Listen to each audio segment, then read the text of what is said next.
What's up, friends? My name's Aaron Ciotti. Everybody calls me Ciotti. I was just looking at the microphone instead of looking at the camera lens. That was weird. I was like, man, the camera lens looks different today. My name's Aaron Ciotti. Everybody calls me Ciotti. And you can call me whatever you want. This is my full-time job. If you want me to keep doing this every single day, head on over to CiottiFPV.com and click some buttons. Tonight we are... so that was my newest edit that Finn cut together. Not really my edit, his edit, my flying. That Finn cut together. I am grabbing the link for you guys so that you can watch it in full quality because this stream looks like garbage. There it is in the chat. Go check it out in 4K. One of the weirdest locations I've ever flown. And I can't wait to go back. Really cool spot. There was not a soul in sight. I was very concerned that I was going to be eaten by zombies, but I made it through. That was with my regular old glide setup, 605 or so grams. Session 5, no stabilization, of course, because the session stabilization is worthless. Yeah, T-Motor F40 Pro 2s, old school. Nowadays I've gone to the Pro 4s, which we're going to see some of tonight, if we get time. And I don't know what else. 6S 1050, 5 minutes of runtime. Yeah, all the good stuff. Analog, of course. What's up, Bubby? Bubby's in the chat.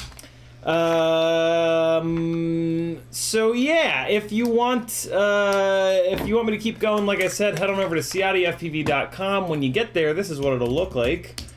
Once you get over there, the Patreon is the thing that helps me the most. It's going to only cost you $3 a month. For $3 a month, I'll be your best friend in the world.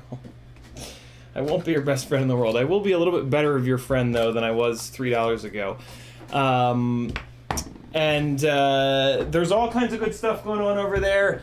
There are a bunch of posts that I've written talking about the easy way to filter tune, the easy way to PID tune, how to troubleshoot motor heat and mid-throttle oscillations, all kinds of really good stuff. Video noise. What else? You're going to get emails and Facebook invites and Discord messages every single time I stream, which is pretty much every day at this point. You're gonna get audio versions of all these streams. So if you can't watch 2 or 3 hours of live stream every day, every other day, you can get the audio versions and listen to them like podcasts. So that's pretty cool. A lot of people have been freaking out about that. Here's my YouTube and my Instagram. Over on Etsy, I've got some really fun stickers and hardware. Over on Fiverr, I'm doing flight instruction or flight coaching. If you like the way I was flying at the intro there and you want to fly better yourself, I can certainly help you out with that. I have a long, almost 10-year history as a driving instructor at the racetrack, so I kind of transitioned that right over to FPV instruction. So I have a really good feel for how to explain things to you guys in a way that actually makes sense. So that you can then put it into practice and flying really good feels good. So I can help out with that, right? For the same reason that you go to college or you go to school, teachers have spent a bunch of time figuring out how to explain stuff that's hard to explain or hard to understand. Also, I'm doing tuning over there, and I'm helping you plan out your build so that you don't buy the wrong stuff and waste your money and your time and blow shit up and quit the hobby. There is a video editing service over there, which FPV has now taken over. So if you want some video editing done, like what you saw in the intro, FPV can help you out. You can book him through my Fiverr, or you can just reach out to him directly. Also, Remy Tim has his own Fiverr, but then I'm also pimping him out on my Fiverr for his FPV mentoring services. If you have like really basic questions, or you have somebody that you know that you want to get up in the air, Daniel can help him out. He's been doing it sort of gratis for a long time here to get used to it. Yeah, he can help you out.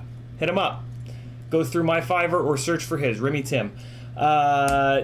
T-shirts over on Teespring.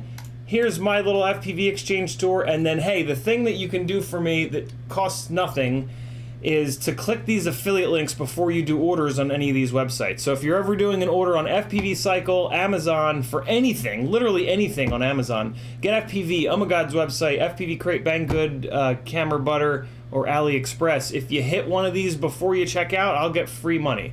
Who doesn't like free money? And then I can keep doing this and keep doing cool stuff for you. Here's my little store over on FPV Exchange. If you're not on FPV Exchange, you're just wasting your life away. These are a bunch of my stickers. This is a bunch of the stuff that I'm selling directly on FPV Exchange. When you sell something on here, it puts you on the same page as the big resellers. You can't get that on Facebook Marketplace, so do it. FPV Exchange is a humongous supporter of me in this channel. I wouldn't be here without them. So support them. They are a great group of folks. So in the chat, if you want to talk directly to me, what you want to do is either a super chat or just type my name. You don't have to put the @ in front of it, but you certainly can. You do have to spell my name correctly, and you can't put a space in between Ciotti and FPV. If you forget to do this, it'll just look like one of the other million messages, and I probably won't see it. So yeah, if you want to talk to me, just type my name. You can do that with anybody in the chat. If you want to talk directly to anybody in the chat, just type their name, and then it'll highlight in orange for them. Let me give a little bit more ass to this purple light here for a little bit more of a rim light. Oh, it's cranked all the way. Well, okay, purple doesn't work. That's fine. Speaking of the chat, David Tavares was first, then I am Karate was next. It's all uppercase and lowercase. It was hard to read. Ricardo, GrizzFPV, Tark61, Michael Blades, Frank Nicholas, Toddy, Geo Fairbanks, Alexander Romanenko, Paul McDonald, TJ Richardson, FPV Trucker, Seth Inman, Huff19, Bubby FPV, Patio Patterson, T-Bird, Matthew Savu, 3-Vol Genius, JT MacGyver, Private Island, FPV Riot 9, License to Drive, Matthew Savu again, License to Drive again, Double A again, not again, first time ever, not ever, just first time tonight. What's up, Double A? TJ Richardson always hath been, Michael Scott Rue, Ryan, Evil Genius, Bubby. All right, we're getting into a lot of repeats here. So the folks that have tagged me so far are David Tavares. He says, I want to know if there's a better way to remove Mobula 6 props without breaking the motor hub or finger. Much love from Portugal. See you tomorrow in the replay. Have a good stream. Thanks, David Tavares. Down below in my great, in my description. All the way at the bottom is a section called the gear that I use and trust. There's a tools section in there, and there's something made by Weehaw called a chip lifter that's the best prop remover tool in the world. I have it down there. I just have it listed as like prop remover tool. Get you one, and that'll be an affiliate link. So buy a bunch of other shit on Amazon, because I only make 1% there because they're thieving whores. It's not true. It's not true. The fact that they give us anything is nuts. Michael Blade saying hello. Ricardo saying greetings from Lisbon, Portugal. Based on your experience when building, which components you absolutely don't cheap out on, and which ones do you go budget? Thanks. Great question, Ricardo. Motors and ESCs are the top of the list. You do not skimp on either one of those things. Motors, you buy the premium motors with the titanium motor shafts because the titanium motor shafts are more durable than the stainless steel ones. Yes, the eco motors are half as much, but they're almost half as durable. So I would rather pay more money and have the motor be able to take more abuse before it wobbles so hard that it puts jello into the feed. The only time that that's not the case with motors is if every single time you crash, you grenade a motor. If you crash so hard that you always blow up a motor, then you might as well go with the eco motors, because it doesn't matter. The titanium shaft doesn't matter. I crash pretty goddamn hard, and I will be able to hit motors hit titanium shafts, $25 per motors, a bunch of times before they grenade. And all of the stainless steel shaft motors that I've tested are not like that at all. I will hit them like pretty good like once or twice, and then it'll be so bent that it puts jello into the HD feed, and it's worthless to me at that point. In terms of ESCs, if you buy anything other than an Acon, you're smoking dope. Acon ESCs are they're just the best. They're just like the most indestructible ESC I've ever been able to find, and it's not just me. Hobbywing used to be kind of good. Hobbywing has a lot of sponsored pilots, so they've got a lot of people saying, yes, buy these are the best. Acon has no sponsored pilots, so it's only those of us that are, that have been through 40, 50, 60 different ESCs that are talking about them, because, yeah, we're out of pocket. So a really durable ESC is a really big deal, and it can save a lot of money. Tonight on Ciotti Tries, Dr. Pepper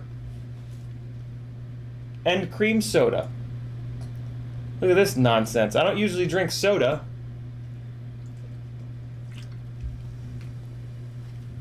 It's alright. It's too fucking fizzy. FPV Trucker saying what's cracking. T-Bird FPV saying what's up. Matthew Savu saying I love CiottiFPV. Double A say, well, looky there, it's CiottiFPV. Abraham saying, hey, Chomper FPV is in the house on his just kidding, US FPV tour.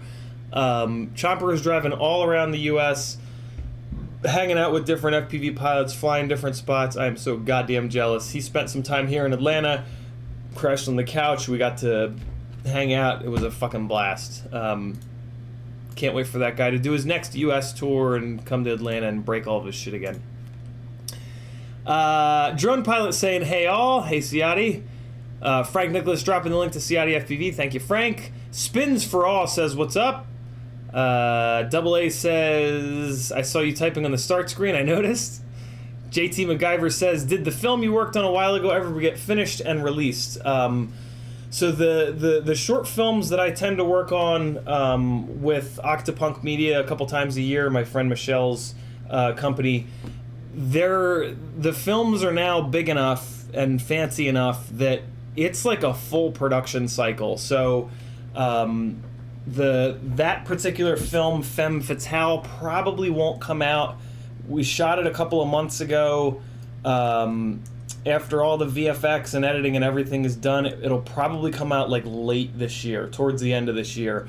And there's another even bigger film of hers that she just got funded through Patreon, actually, that I'm going to be working on later this year. So that's going to be super fun again, and that's going to be an even bigger production schedule. You guys are going to lose me for like probably about a week and a half.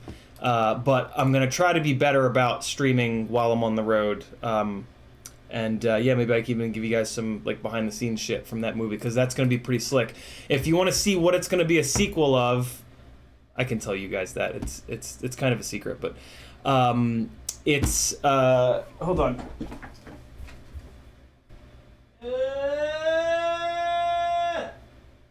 So it's a fan film. It's the third in the series of fan films from a video game, actually.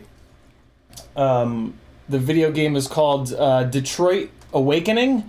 This Blu-ray here is the second one in the series, Detroit Evolution. The first one that I actually didn't work on this one. I worked on the first one called Detroit Become Human. So if you want to see a short film that I did every fucking molecule of lighting on, here on YouTube, search for Detroit Become Human.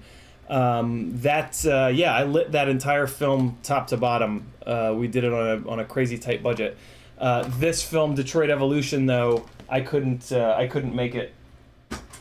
But yeah, really, really, really cool series, super fun, based on a really cool video game too, Detroit Awakening. Good question, JT. Thanks for letting me talk about things other than FPV that I absolutely love. What's up, Remy Tim? Frank Nicholas dropping the links to CiottiFPV again. Thanks again, Frank. Double A saying hi to Bubby. Paul McDonald saying handsome and honest. I try, man, I try. Ryan saying $3 a month, you cheap CiottiFPV. I am, Ryan, but that's just to try to that's just to plant the fucking hook in your mouth, man. Then when you get on there, you're going to see the $5 tier, the $10 tier, the $20 tier, where I do giveaways every other week, every other Monday. And more and more and more. Drone Pilot says, here I was climbing rocks past to get remote spot supplies. Suddenly, before a flight was over, I was triangulized by the military and told I'm flying in a military zone. Jesus, Drone Pilot, that's creepy. Matthew Savu says, plus you're hot. Depends on who you ask. Scroll. Callisto saying, what's up? Toddy saying, so, carbon fiber, can I see the layers, please? Absolutely, Toddy. I'm surprised that I've actually never I've never had anybody say that they haven't been able to see the directionality of the carbon fiber layers before. Well, I mean, shit, we can even kind of see it. Well, yeah, here's you can even see it in the ends of the arms, like super easily. So there you go. There's the directionality of the carbon there in that arm. Look at the beat up end. Wait, I'm not showing it to you. There, see the beat up end? You can see the directionality. And you can see that it's going north, south, east, west, which is what you want. See it? You can just see how the strands, see, there you go.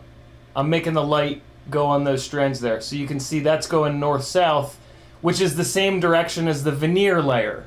So over on Joshua's live stream, I trashed on Armatan, as I tend to, because Chris, the main man over in Armatan, very famously, like this is very well known in the FPV world, everybody in the FPV world just like tries to reason with Chris, and he's just completely unreasonable about this. Similar to Flight 1 when talking about 32K gyros being a waste of time. yeah, Chris refuses to agree with the entire FPV industry that it's really important to run the carbon fiber layers like we just saw there, north-south on the arms. And the reason why so many people have mid-throttle oscillations and vibration and hot motor issues with Armatan frames is because of that. That again is a well-documented, like well-known thing in the world of FPV.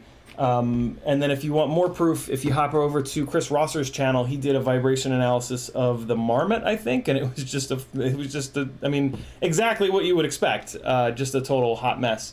So yeah, I always recommend.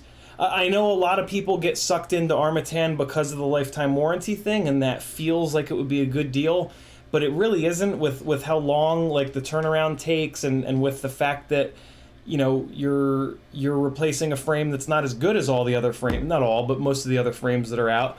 It just doesn't make a whole lot of sense. And you know, all the while you're getting worse flight performance, weaker arms.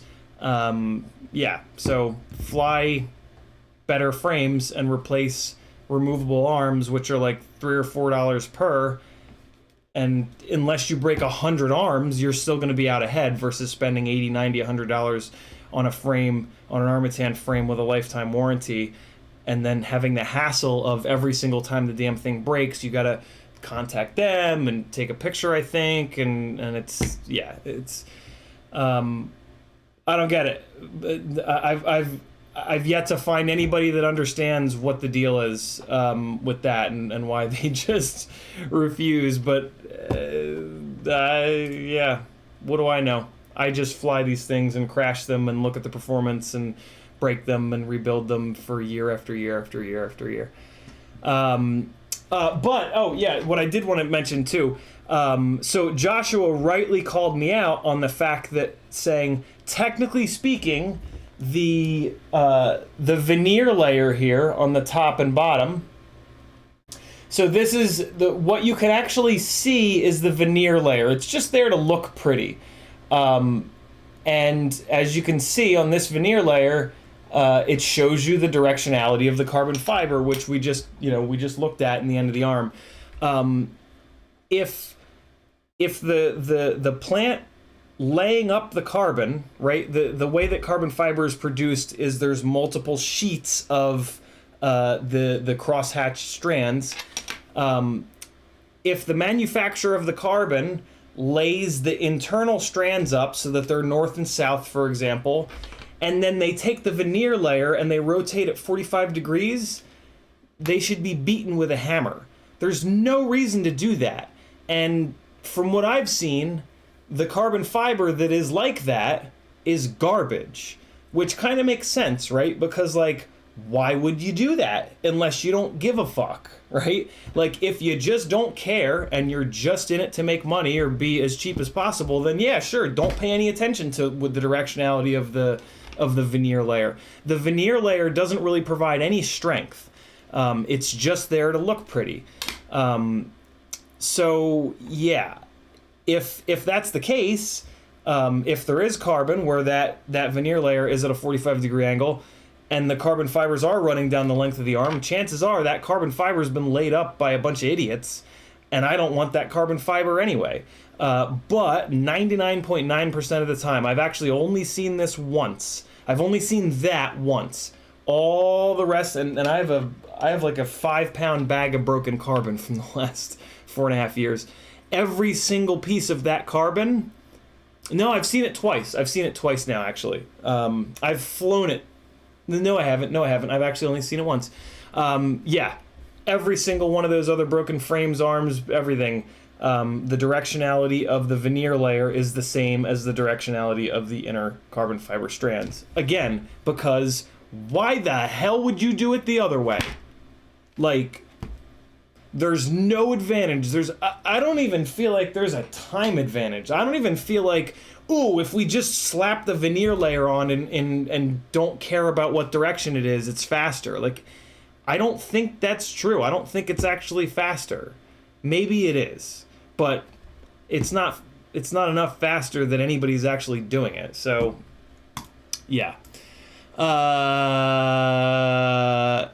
So sorry to get a little ranty on that. It just drives me nuts that anybody does that, because there's just no reason. There's just no reason, and it really screws us over, right? Like it's really just a bad thing to do, and bad things make me rage. Drone Pilot says, so I asked, are there signs? Is the no-fly app working? Is it listed online? Are there any notifications? Is there any way I could have known? They said no. June Loco says, what's up? Jackalope says, you're really not giving me props for being first in the chat. You didn't like my poem. Jackalope was first in the chat, although on my chat he wasn't. My chat has David Tavares as the first. Maybe I like refresh the page or something. Where were we? There we go. Carbon Cage is in the house. He's I can't see no prop tool under tools. I hope that there is. What the hell? Forgot to add it. Well, here's what it's called. You got to search. You're gonna have to search on Amazon for it. But this is all you need to search for: Weeha chip lifter, and then if you use that number, 26510, Logitech, I'm gonna fucking burn you in a fire. There it goes. Weeha 26810 chip lifter. This is what you want. This is what the little end on it looks like. It slots right in there, and then you just use it to pop the prop right up and off. It's really, really good. It's the best little tool for getting those things off. You might maybe like jam this thing into your finger once or twice when you're sort of first figuring it out, but after you do that a couple times, you'll figure out the way to not push on it strangely and jam yourself. Philip Redelic says, which 2306 motor do you recommend to someone who goes through 3 F40 Pro 4 bells per flying session? I mean, I guess just one of the heavier $25 motors, like the iFlight Zings. You're gonna sacrifice flight performance because they're a lot heavier, but with weight typically comes strength. Although I gotta be honest, I don't think you're gonna get much of an improvement in durability, but it's certainly worth a shot. The F40 Pro series are meant to be lightweight. They're not meant to be strong. They just happen to be strong, but they're more meant to be lightweight. So if you go with any of the other, basically any of the other heavier, you should legitimately buy your motors by the weight, Philip. Look up a bunch of 2306 premium motors, make sure they're premium motors with the titanium shaft, and just buy whichever one is heaviest, because that's going to have the most material, and that's going to give you the best chance of it surviving. Here's the problem, though. Breaking bells, typically when you break a bell, you bend the motor shaft. And the motor shafts on all these things are the exact same diameter. They're all titanium. It does matter the grade of the titanium, but T-Motor is one of the bigger manufacturers, so chances are they're using one of the higher grades of titanium. So I don't think you're going to get a huge increase in durability, but yeah, I would... everybody always talks about how durable the iFlight Zing motors are, so I would actually just go with them. I think they're the heaviest. Which would make a lot of sense. The bell design on them is like gigantic. It's got this huge one-piece bell. So give those a shot. That's probably going to be your best trash. See, this is what I'm talking about. Thank you for being honest, Bubby. Bubby says Hobbywing is ... trash. Sorry, LOL. Yeah, like I've been screaming this from the rafters, and every time that I talk about it, a couple of people in the chat go, no, they're great, so-and-so flies them. And it's like, yeah, so-and-so flies them because he gets them for free. He's one of their sponsored pilots. Hobbywing has a ton of sponsored pilots. They're a big company. They're based in ground-based RC stuff. so they have a shitload of money to throw around, so they can sponsor a whole bunch of pilots. And if you're getting the ESCs for free, you don't care how durable they are. So yeah, I had 5. When the 5th Hobbywing ESC failed on me, I said, you know what, never again. And it was like 1 of the original ones, 2 of the 2nd gen, and then 2 of the 3rd gen. So it's not like I had all of the same generation. I've spread it out across all 3 generations of the ESCs. They're not, I wouldn't necessarily call them trash unless you factor in how expensive they are. With how expensive they are, yeah, sure, they kind of are trash. But compared to cheaper ESCs, compared to like an ESC that's half the price, let's say, it is probably a little bit better, but I would rather pay half the price. Like you can get a $25 Racer Star tattoo anniversary or whatever, 30x30 ESC off of Banggood, God knows where else, that in a bunch of my experiences is way more durable than the Hobbywing ESCs. Unfortunately, for $25, it doesn't have BL Heli 32, but BL Heli S actually flies fine. I beat the ever-loving piss out of that ESC, and it just did not care. I flew that thing at least 3 or 4 times as long as Hobbywing ESCs that had blown up on me. And the more I fly, the harder I crash. So you could even probably make the case that it's even worse than that. So yeah, I don't know. Go-Kart Mozart says, I bought an Acon, then I smoked the dope.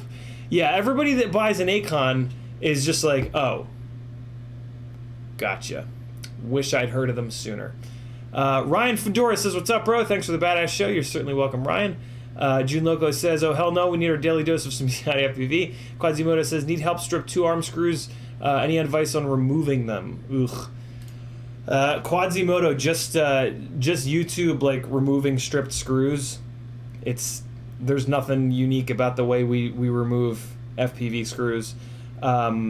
There's all kinds of different ways to do it. It's going to depend on what kind of tools you've got. Like, if you've got a Dremel, you can Dremel a slot into it and try to use a flathead.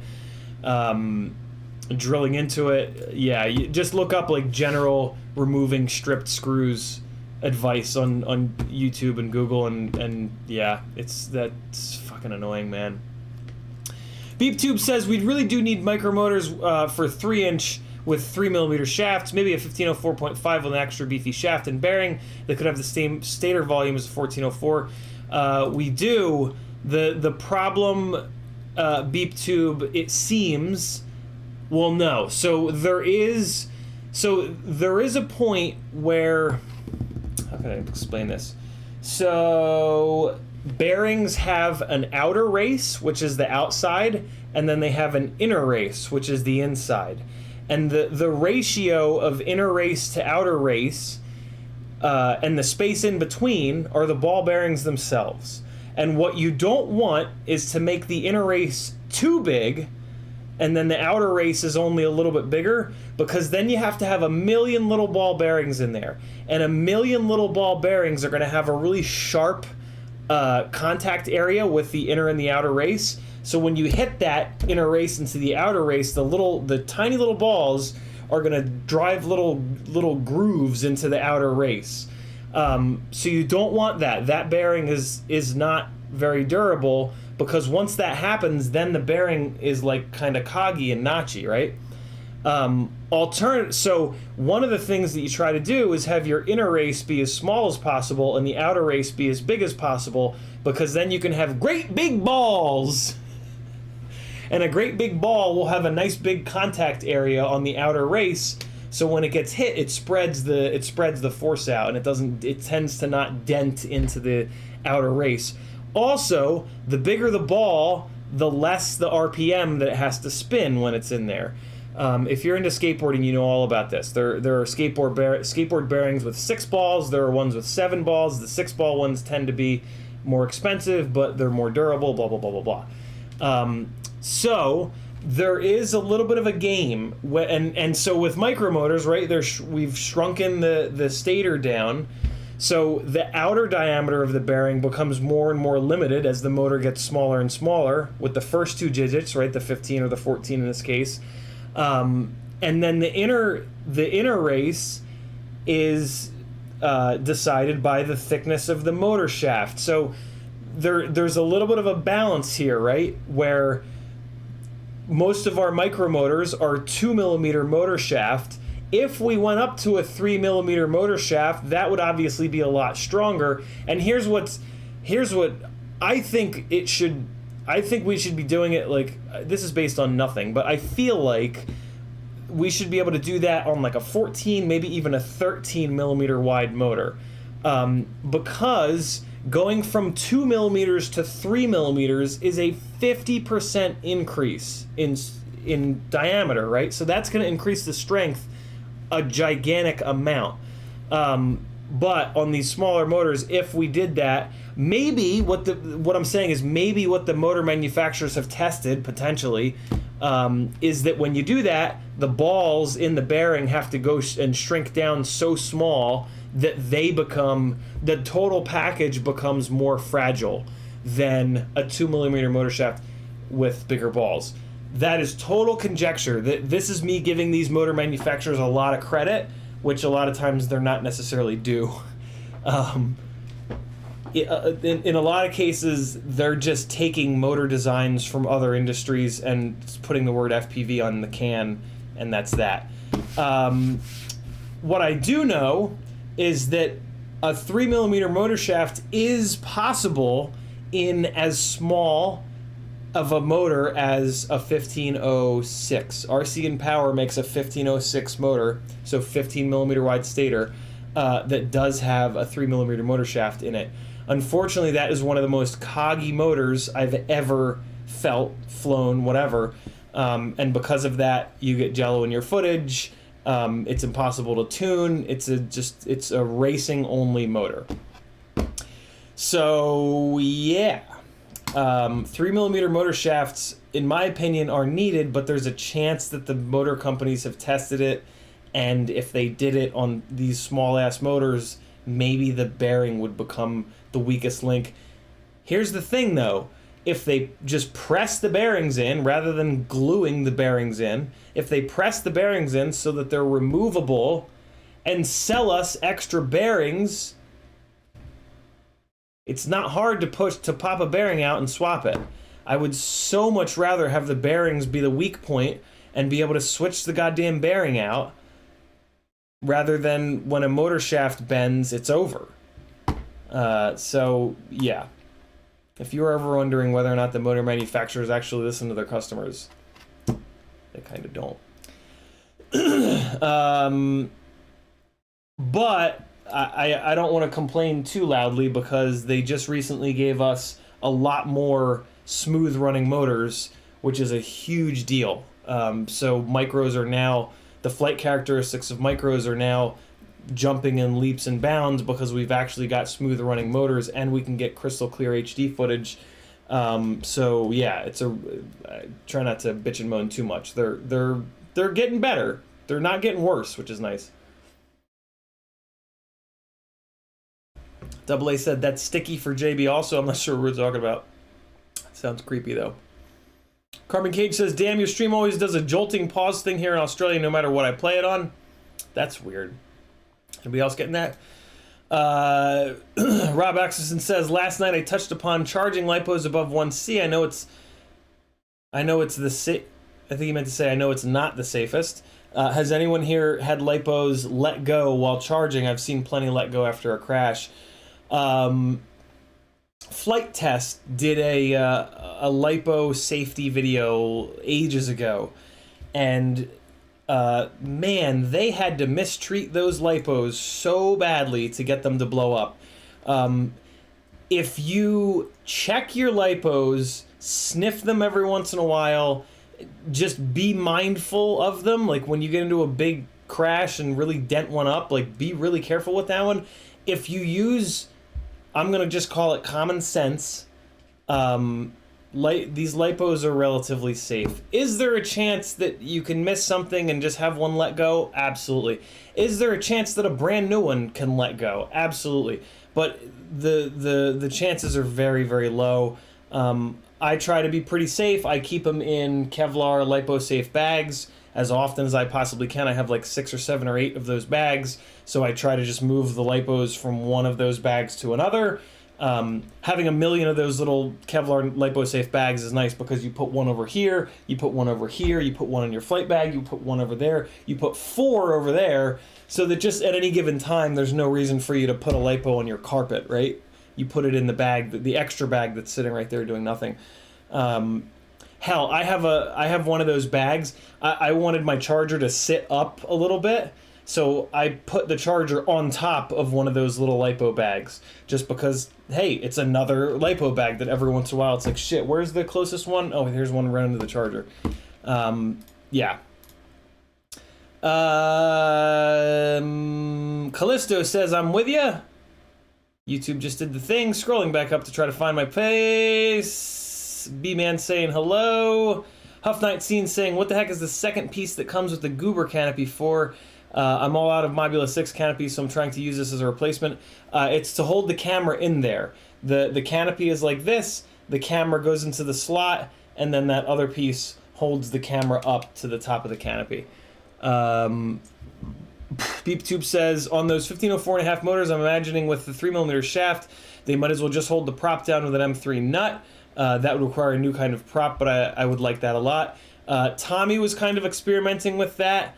I think it becomes more fragile than T-mount. Although the big problem would be that everything is already on T-mount, right? To change to a new prop technology, not technology, but you know what I mean.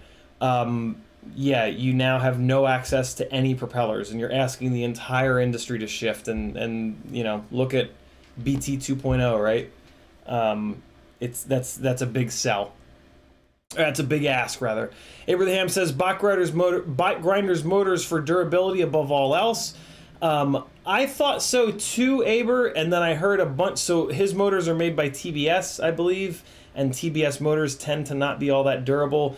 And then a few months ago, I'd found a bunch of people saying that they were having a really rough time with the durability on those motors. So, I mean, you would think that they would be durable because bot crashes hard, but I don't know. It's hard to tell, man. Motor durability is really tough.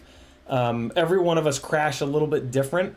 So, like, it stands to reason that, like, while the F40 Pro 4s are really durable for me, maybe somebody else crashes a little bit different, and they're not, the way that they crash exposes some weirdo weakness in these motors, right?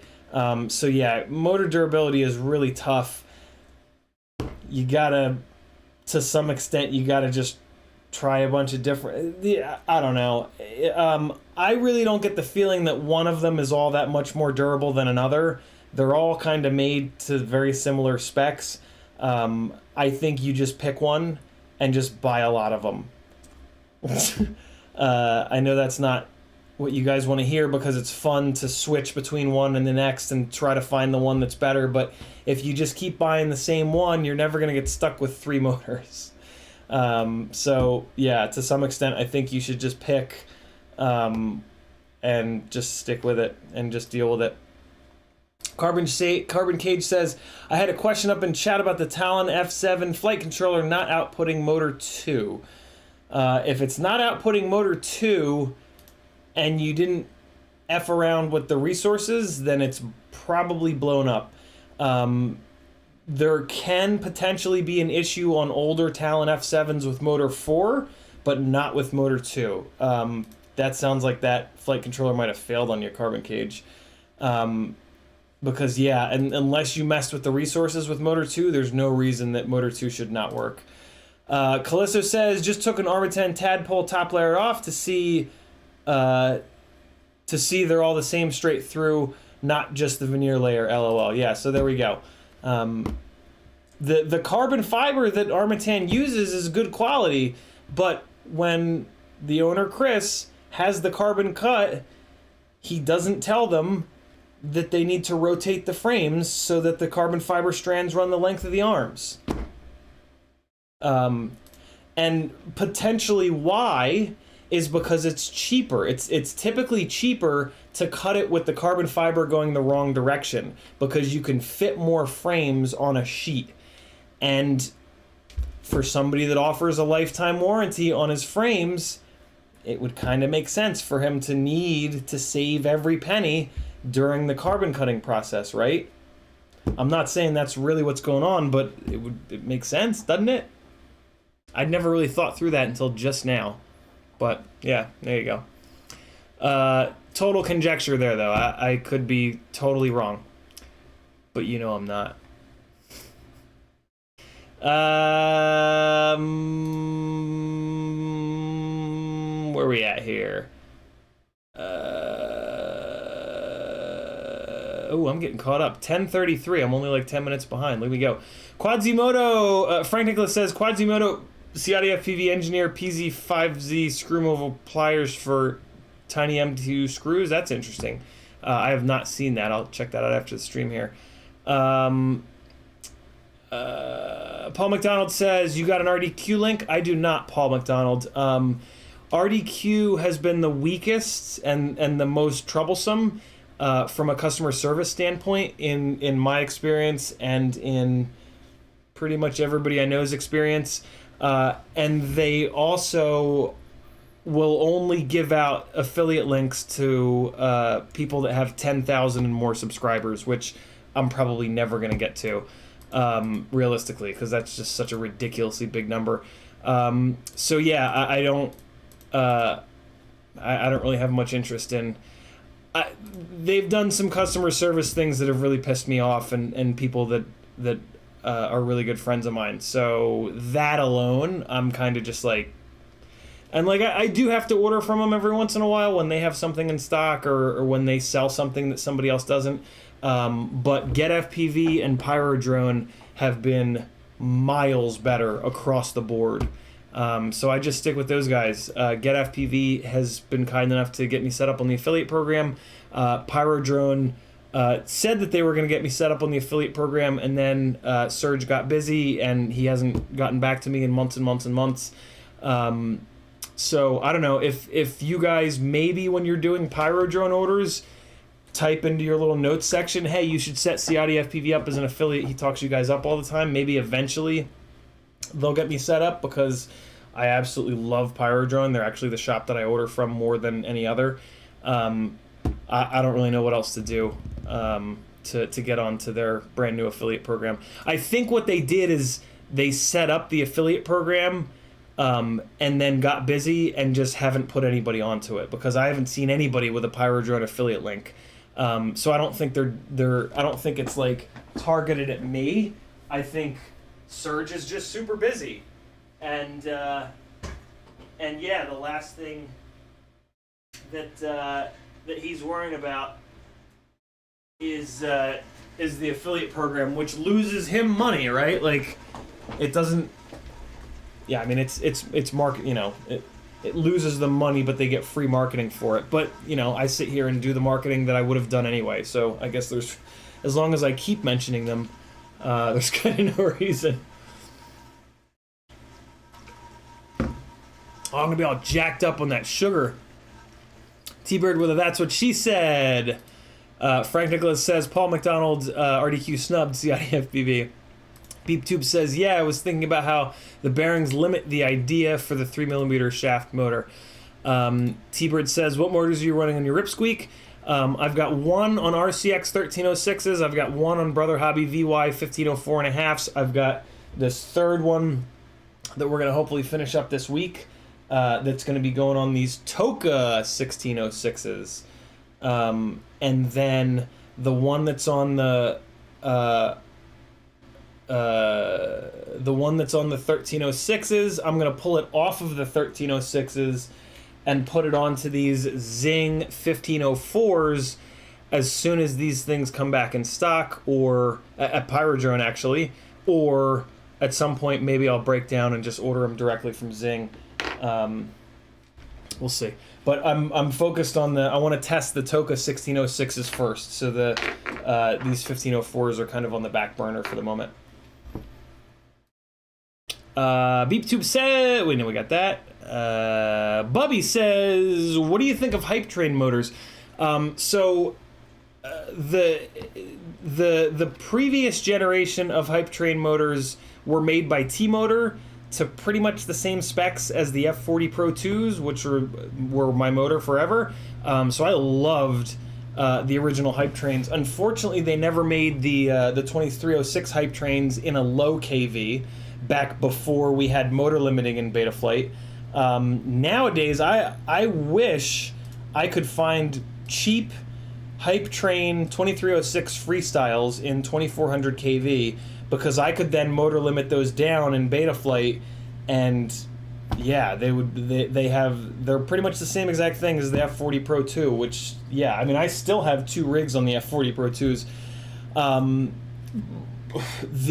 Apparently now the hype train 2207s are all being made from, I don't think I'm supposed to be talking about this. They're made by another company. I don't know if it's public knowledge who the new hype trains are made by. So let me just shut my mouth before I put my foot in it. But they're not made by T-Motor anymore. They're made by another really good company. But yeah, the lack of a low KV 2306 kind of turns me off to them. And they're also a little bit heavier. The hype trains, when compared to the T-Motor F40 Pro 4s, the Pro 4s are the lightest durable 2306. The steel silk motors are a little bit lighter, but the V3s were nowhere near as durable. The V4s might be as durable, although the V4s are now heavier, so they probably weigh what the F40 Pro 4s weigh, and they're probably as durable as them, would be my guess. So, yeah. What else do we have here? Even a 5S KV 2306 hype train motor would be amazing. I would be into that, because again, you can just motor scale it down like a 2000 kV or a 2100 kV. You just motor scale it down and all's right with the world. I've had 2 completely identical rigs on 2400 kV motors scaled down and 1850 motors scaled down a little bit. They're scaled to the same RPM. And I've done a million blind back-to-back head-to-head tests, and I've never been able to feel a difference, or see a difference in runtime, or feel a difference in throttle curve or anything like that. So kind of no reason to not buy 2400 kV motors now and just scale them down in Betaflight, but the science and the maths do say that there is a little bit of an efficiency loss in motor scaling a 2400 kV down versus getting like an 18 or 1700 kV motor. So I have no real reason to run 4S nowadays, so I actually am now buying the 1950 kV motors again, just because, science don't lie, as much as an awful lot of absolute lunatics in this country seem to think it does. Drone Pilot says most of the newer lipos can handle 2C charge, but feel them, and if they ever have a slight temperature change, then stick to 1C rating. Really good point, Drone Pilot. Yeah, the easiest thing to just keep in mind with batteries is that heat kills them. Heat kills batteries, full stop. During charging, during discharging, it doesn't matter. Batteries getting too hot hurts them. So if you throw a battery on the charger and you're cranking the amps way the hell up and the battery's getting hot, you're doing damage to it. Batteries actually, they like a little bit of temperature, but like what we normally consider hot, that's probably too much.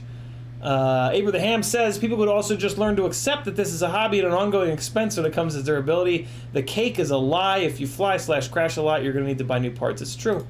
It's true. And that approach is sort of my approach of pick a motor, make sure, like, do a little bit of research, make sure that, like, because there are some motors that, like, everybody seems to say are really fragile, so don't go with those, but do a little bit of research. And then just commit to that motor. Buy a whole bunch of them and just stick with that motor and just resist the urge to try something else. By trying something else, you're also going to have to relearn your muscle memory, so it also hurts you as a pilot. One of the best things you can do as a pilot is to pick a gear setup and stay with it for as long as you can possibly talk yourself into. Eventually, no matter what, the hype train in your brain is going to take over, and you're going to buy something new, the shiniest, newest, fastest, best, right? But just try to fend that off for as long as possible. Paul McDonald says, how do you feel about the Acon F4 2020 flight controller for a 20x20 application? Paul, it's great. F4, there's no real performance. There's nothing that you're missing out with at the current moment on Betaflight 4.2 with an F4 flight controller.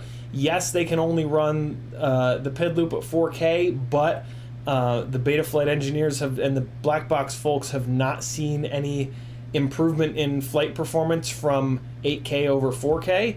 So yeah, that Acon F4 flight controller is probably the best all-arounder, because it's cheap as hell. It's like $28. It's made by Acon, so it's going to be bulletproof. It's got an MPU 6000. The thing that annoys me about F4 processors is that you have to deal with the inversion, which is like the least annoying thing. The least annoying thing ever. Did I say inversion? I think I said aversion. Whatever. Inversion.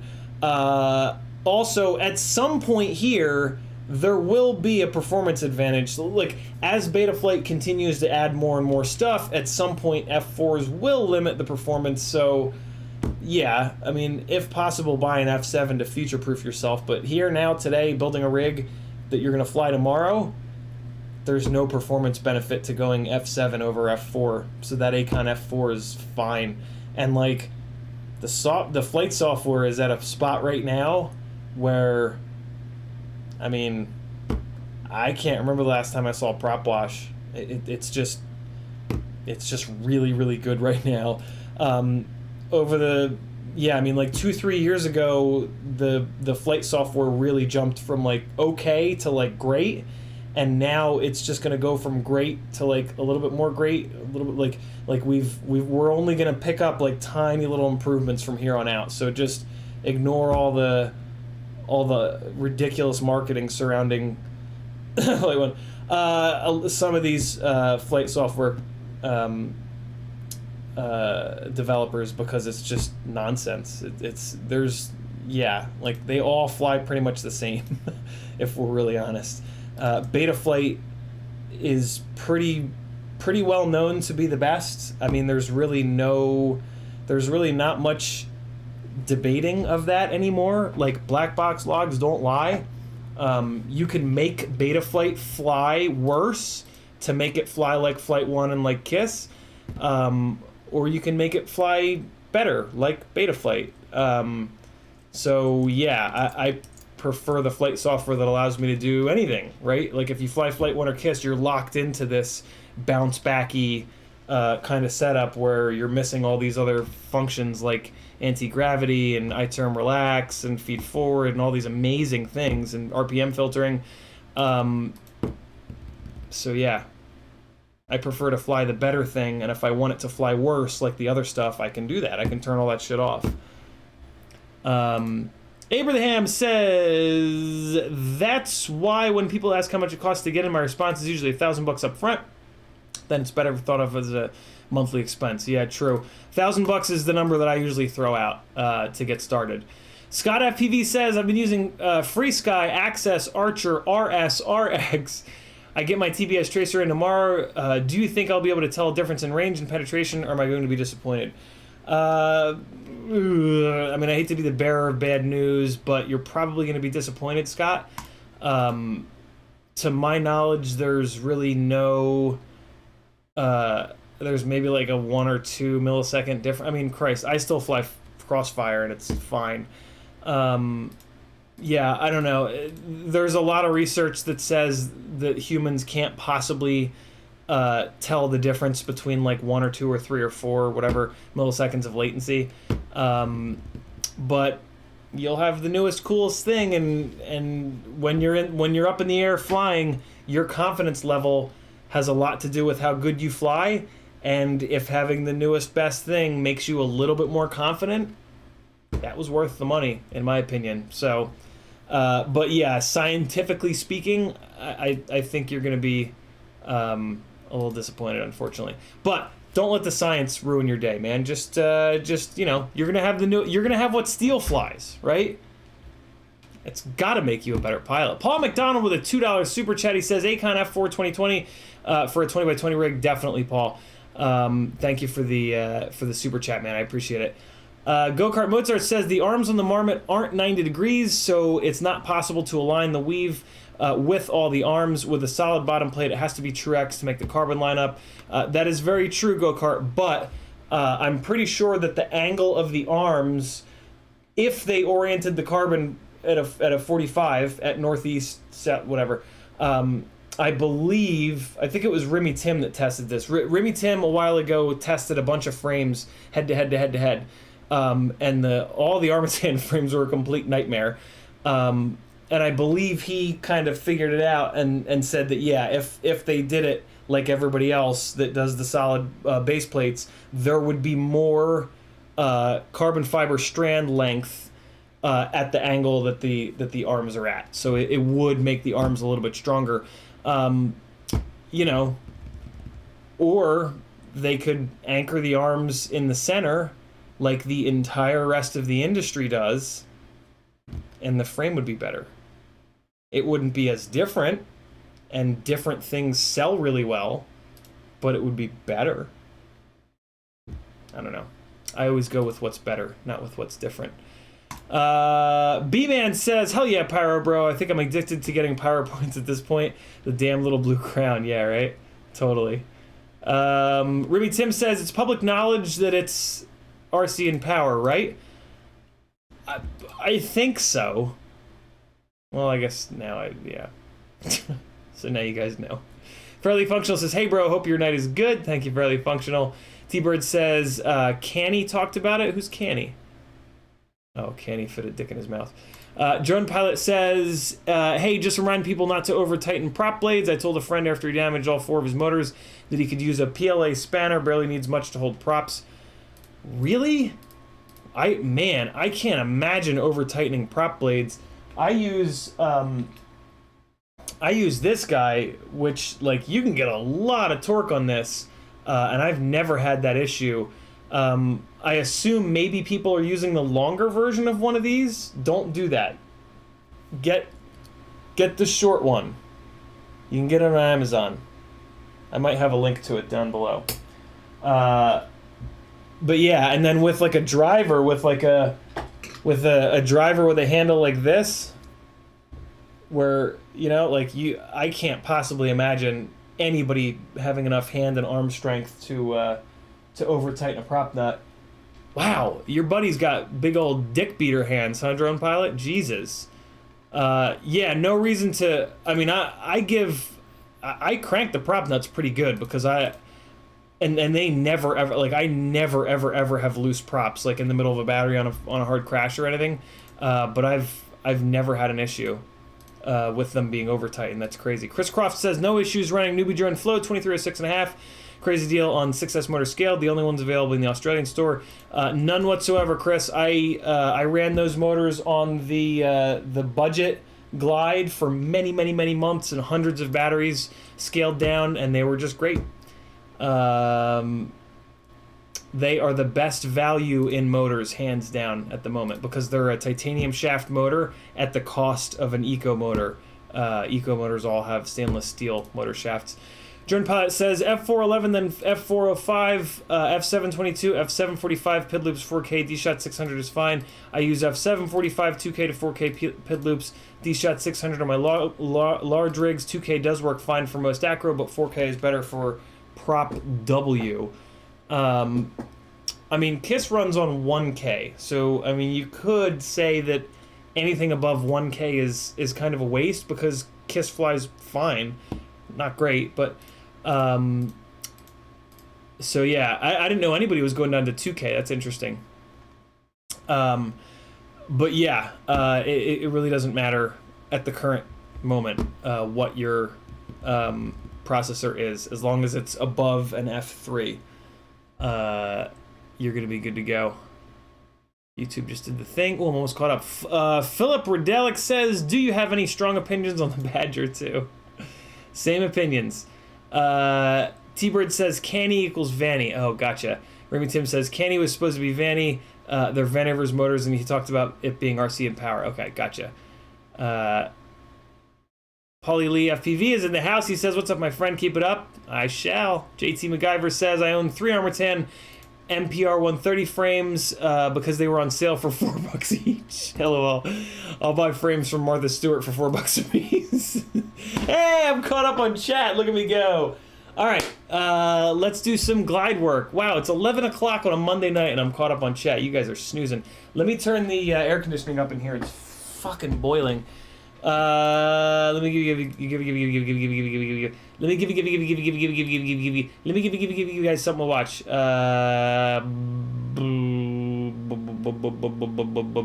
This is from Bando Stadium the other day. Zanakis says, dude, Ciotti drops crazy knowledge bombs. Zanakis is in the house. That's Nevin. That is FPV Exchange. If you're not on his website, I will kill you in your sleep. Your choice. I'll be right back.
It was so windy this day, my god. You can actually hear the wind in that one big toss, my god. Yeah, full house indeed, Zanakis. Thanks for coming out, everybody. Very cool of you. By the way, here's the link again to the edit that dropped today. Edited by FPV. If I remember, I have another edit that I'll put up tomorrow from the yoga studio. Maybe.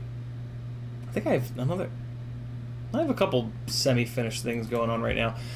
William Lowe says, thank you for everything. Stay strong. We love you very much. I appreciate it. William.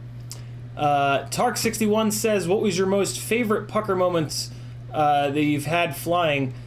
The edit that went up today has one of the biggest ones. Yeah, that when I came backwards through that, I did a big throw and then I pitched it forward and I hammered the throttle to get a bunch of backwards momentum, and I knew that the telephone pole was there. I didn't realize there was a light on the damn thing. So since I thought it was just a telephone pole, it was kind of like, well, the chances of me hitting that are pretty goddamn slim, so I'll go full beans backwards. And yeah, to come up under that light so close like that was a real hell of a jolt.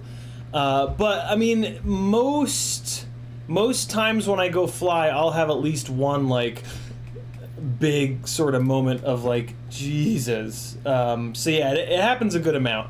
It's one of the things I really love about flying FPV over motorsport is that I would have about that same frequency of OF moments in motorsport, but I would be in the car hurtling sometimes towards, you know, the side of a mountain or a concrete barrier at triple digits. So yeah, it's a little more serious, but with FPV it's great that those moments happen while I'm in safety.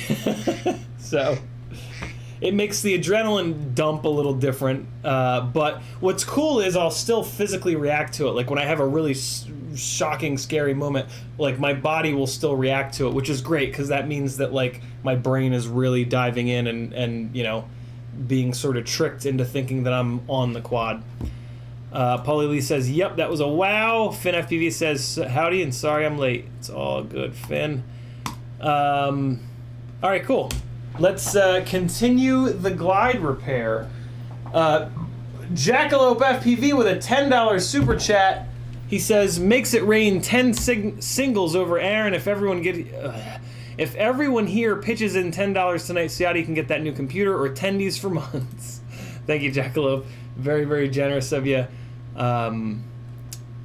Since he called out the computer, we are going to add it to the iMac fund to try to get your boy Ciotti into the 21st century. This computer is literally from the 20th century. Is it really? What's the 20th century?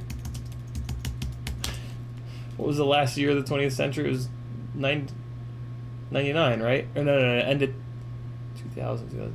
All right, this computer's not that old. Computer is from the 20. Yeah, computer is from the 21st century. Damn, that would be cool if it was from the 20th century. Oh well. Okay, so we started doing the repairs on this glide yesterday. So we're going to pick up where we left off. I swapped out both of the front arms. I'm just going to swap out both of these rear arms too. I could probably get a little bit more life out of this one, but the devil horns are broken off enough that there's the potential that I can bang up a motor instead of and kill a $25 motor rather than replacing a $4 arm. So yeah, it just makes much more sense to swap both of these rear arms out. I tend to be a cheap bastard, but you got to be careful. Being a cheap bastard and reusing this arm could cost you a $25 motor, and that's, you know, that defeats the purpose of being cheap. You know what I'm saying? So let's get it going. As a reminder, if it's your first time here and you want to talk directly to me, you can either do a super chat or you can just type CiottiFPV with no space in between into your chat comment. That will light your comment up in orange, and I read all of the comments that are orange. So yeah, either or. Either you can donate to the madness or you can just donate to the conversation. Your choice. I'm cool either way. Cool as fuck, son. Oh, God, I'm so sorry. T-Bird FPV with a $14.99 super chat. He says, I call Jackalope and $4.99. Thank you, Tyler Bird. Much appreciated, man. B-Man FPV says, someone's arm is getting jacked. Yeah, I've been working out pretty much every day this year. Most days I've done both yoga and strength shit, and I can see the difference. It's pretty cool, man. I walk by the mirror shirtless and I'm like, oh shit, who's this motherfucker? I have tried doing strength shit many times in my life. But I've always had a crazy metabolism. I remember my doctors used to want to put me on medication for it, and my mother would never let them. So classically what'll happen is I start doing strength training stuff. My metabolism goes so crazy that I have to eat like every hour, every other hour. After a week or two, that gets really annoying, and then I stop working out. But this time, I guess maybe now that I'm 40 years old, maybe my metabolism has finally slowed down a little bit, as you know it should. And yeah, I still have to eat very frequently, but it's not every 2 hours. So it's now sort of at this point where it's like somewhat manageable. Although it does get fucking annoying sometimes. I have to eat like 4 or 5 times a day minimum. It's nuts. And food is kind of expensive, so I don't know. It's worth it though, man. I gotta look good for the ladies now, right? Oh my god, all fucking hell's breaking loose in the what's it called? The chat? Flip Redelic with 62 herks. What's a herk? HRK. What's a herk? Herk. Human gene. Croatian kuna. Oh shit, we got some kunas in the house. Thank you for the kunas, Philip. Much appreciated. He says, JakelopeFPV, I'm in. Let's get this man a purple iMac. Oh, Philip called it out. I'm assuming that 62 herks is 10 cheeseburger dollars. So we're going to go up to $3.45 there. T-Bird called Jackalope, so I think he accomplished the same thing here. So we're going to go to $3.60, I think is the math. Zanak is coming through. He says, let's get you your new rig, man, with a $10 super chat. Thank you, Zanakis. Will this man ever not support people in the FPV industry? It doesn't seem like there's an end in sight, and that's good for us, man. We're very lucky to have Nevin as a member of our merry band of lunatics. Fairly Functional says, CiottiFPV frugal, not cheap. There we go. Frugal's the right word. Huckleberry FPV with a $20 super chat. He's calling T-Bird and raising 5. Huckleberry, thank you, brother. Very, very cool of you. We're going to go from 370 up to 390. Look at that. 390. Oh, shit. JakelopeFPV says, hell yeah, let those singles rain. All right, cool. Back to work. Oh, shit. I forgot to close the cap on the Loctite yesterday. That is just a big old dog shit taco. Hey, when you take screws out, there's going to be carbon fiber dust. Get some microfibers and just pick it up. Don't let the carbon fiber dust get all over the place. It's not good. It's not good to breathe it in. It's not good for your electronics. Microfibers are great because the fibers are so micro that they kind of grab on to dirt and carbon fiber dust and shit like that. They're really good to use in car detailing because they grab the dirt and they hold on to it so that you're not rubbing dirt into the clear coat or the single stage, depending on how fancy of a car or how old of a car you've got. But yeah, microfibers are good for kind of all things. Costco has big ass bags of really decent quality yellow microfibers. Next time you're at Costco, or if you know somebody that has a Costco membership, have them get you some, because goddamn, they're like, and they're really cheap. It's a whole shitload of them, and they're like really, really, really inexpensive, and they just come in incredibly handy for so many things in life. One of my favorite things to do with them is to pretty much never use napkins, like single-use, disposable napkins, ever again when you're just like eating at home or whatever. I just always have like 1 or 2 microfibers under the coffee table. I eat at the coffee table typically. So yeah, instead of napkins, I just use microfibers when I eat. And, save the planet, motherfuckers. Our kids are literally going to have to watch the planet die. And that's not cool. It's one of the reasons I'm kind of not interested in having kids. But, other people have had kids. Some of you guys, for example. So let's all just do, like, a couple little things here and there, because that's really all it takes. But everybody has to do it. And then, the kids of today will have a planet that doesn't resemble Waterworld. to live on. Like we did, you know? Like, it's kind of not cool for us to, like, fuck it all up and then be like, well, we got ours. Oh my God, Ribby Tim hates peer pressure with a $15 super chat, and then Borked with a $10 super chat for the PC. Thanks for the knowledge. Holy shit, B-Man FPV has decided to just piss all over everyone's faces and send his boy CiottiFPV 69 cheeseburgers. 69 cheeseburgers and 99 hot dogs. Right in my mouth. You guys are fucking gnarly. Here we go. Let me do some maths.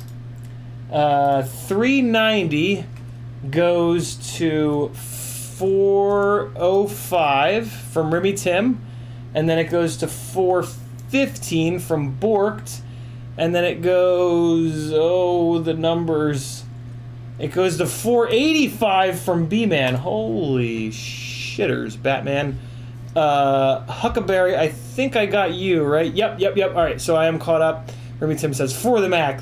Dude, thank you guys. Very, very generous. Jesus, B-Man says, I know you've been going through some shit lately.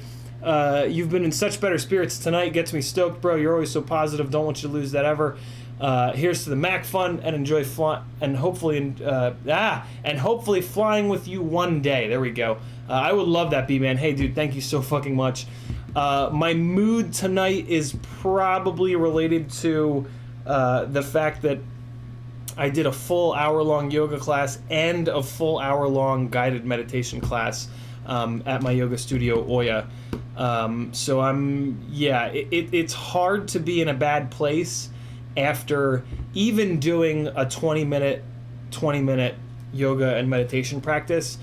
It was actually kind of interesting. I've never the max doing yoga. So ever since January, roughly around January of this year, when my marriage really took a nasty turn, I found Healthy Gamer GG.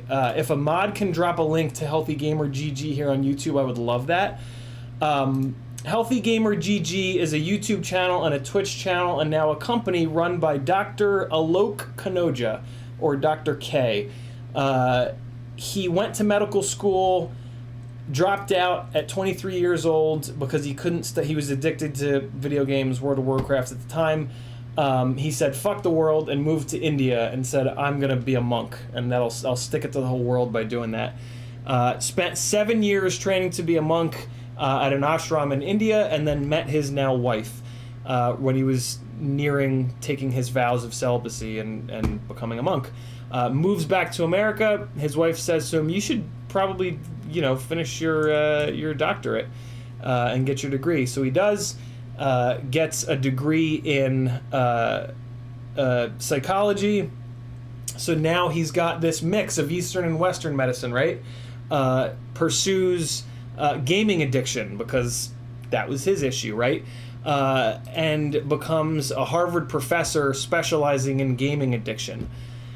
And then as a side hustle starts Healthy Gamer GG. And on Healthy Gamer GG, he has typically, not always, but typically he will have live streamers on and he'll basically do a 2-hour talk therapy session with them. It's not actual talk therapy because you're not allowed to do talk therapy on the internet, but for all intents and purposes, he's doing a 2-hour long talk therapy session with them. And streamers are more similar to us than you'd think. I think most of us are kind of gamers. And just, this hobby is extremely overwhelming in the same way that video games are extremely overwhelming, right? Like, the skill ceiling is very, very high. It can occupy your brain. It can put you into the flow state, all these similarities. So most people that I've turned on to Healthy Gamer have really, really, really connected. I don't think I've actually heard from one of you guys that has said, like, hey, I checked out Dr. K and I wasn't kind of into it. I think it's been 100% like, holy shit, dude, this is changing my life.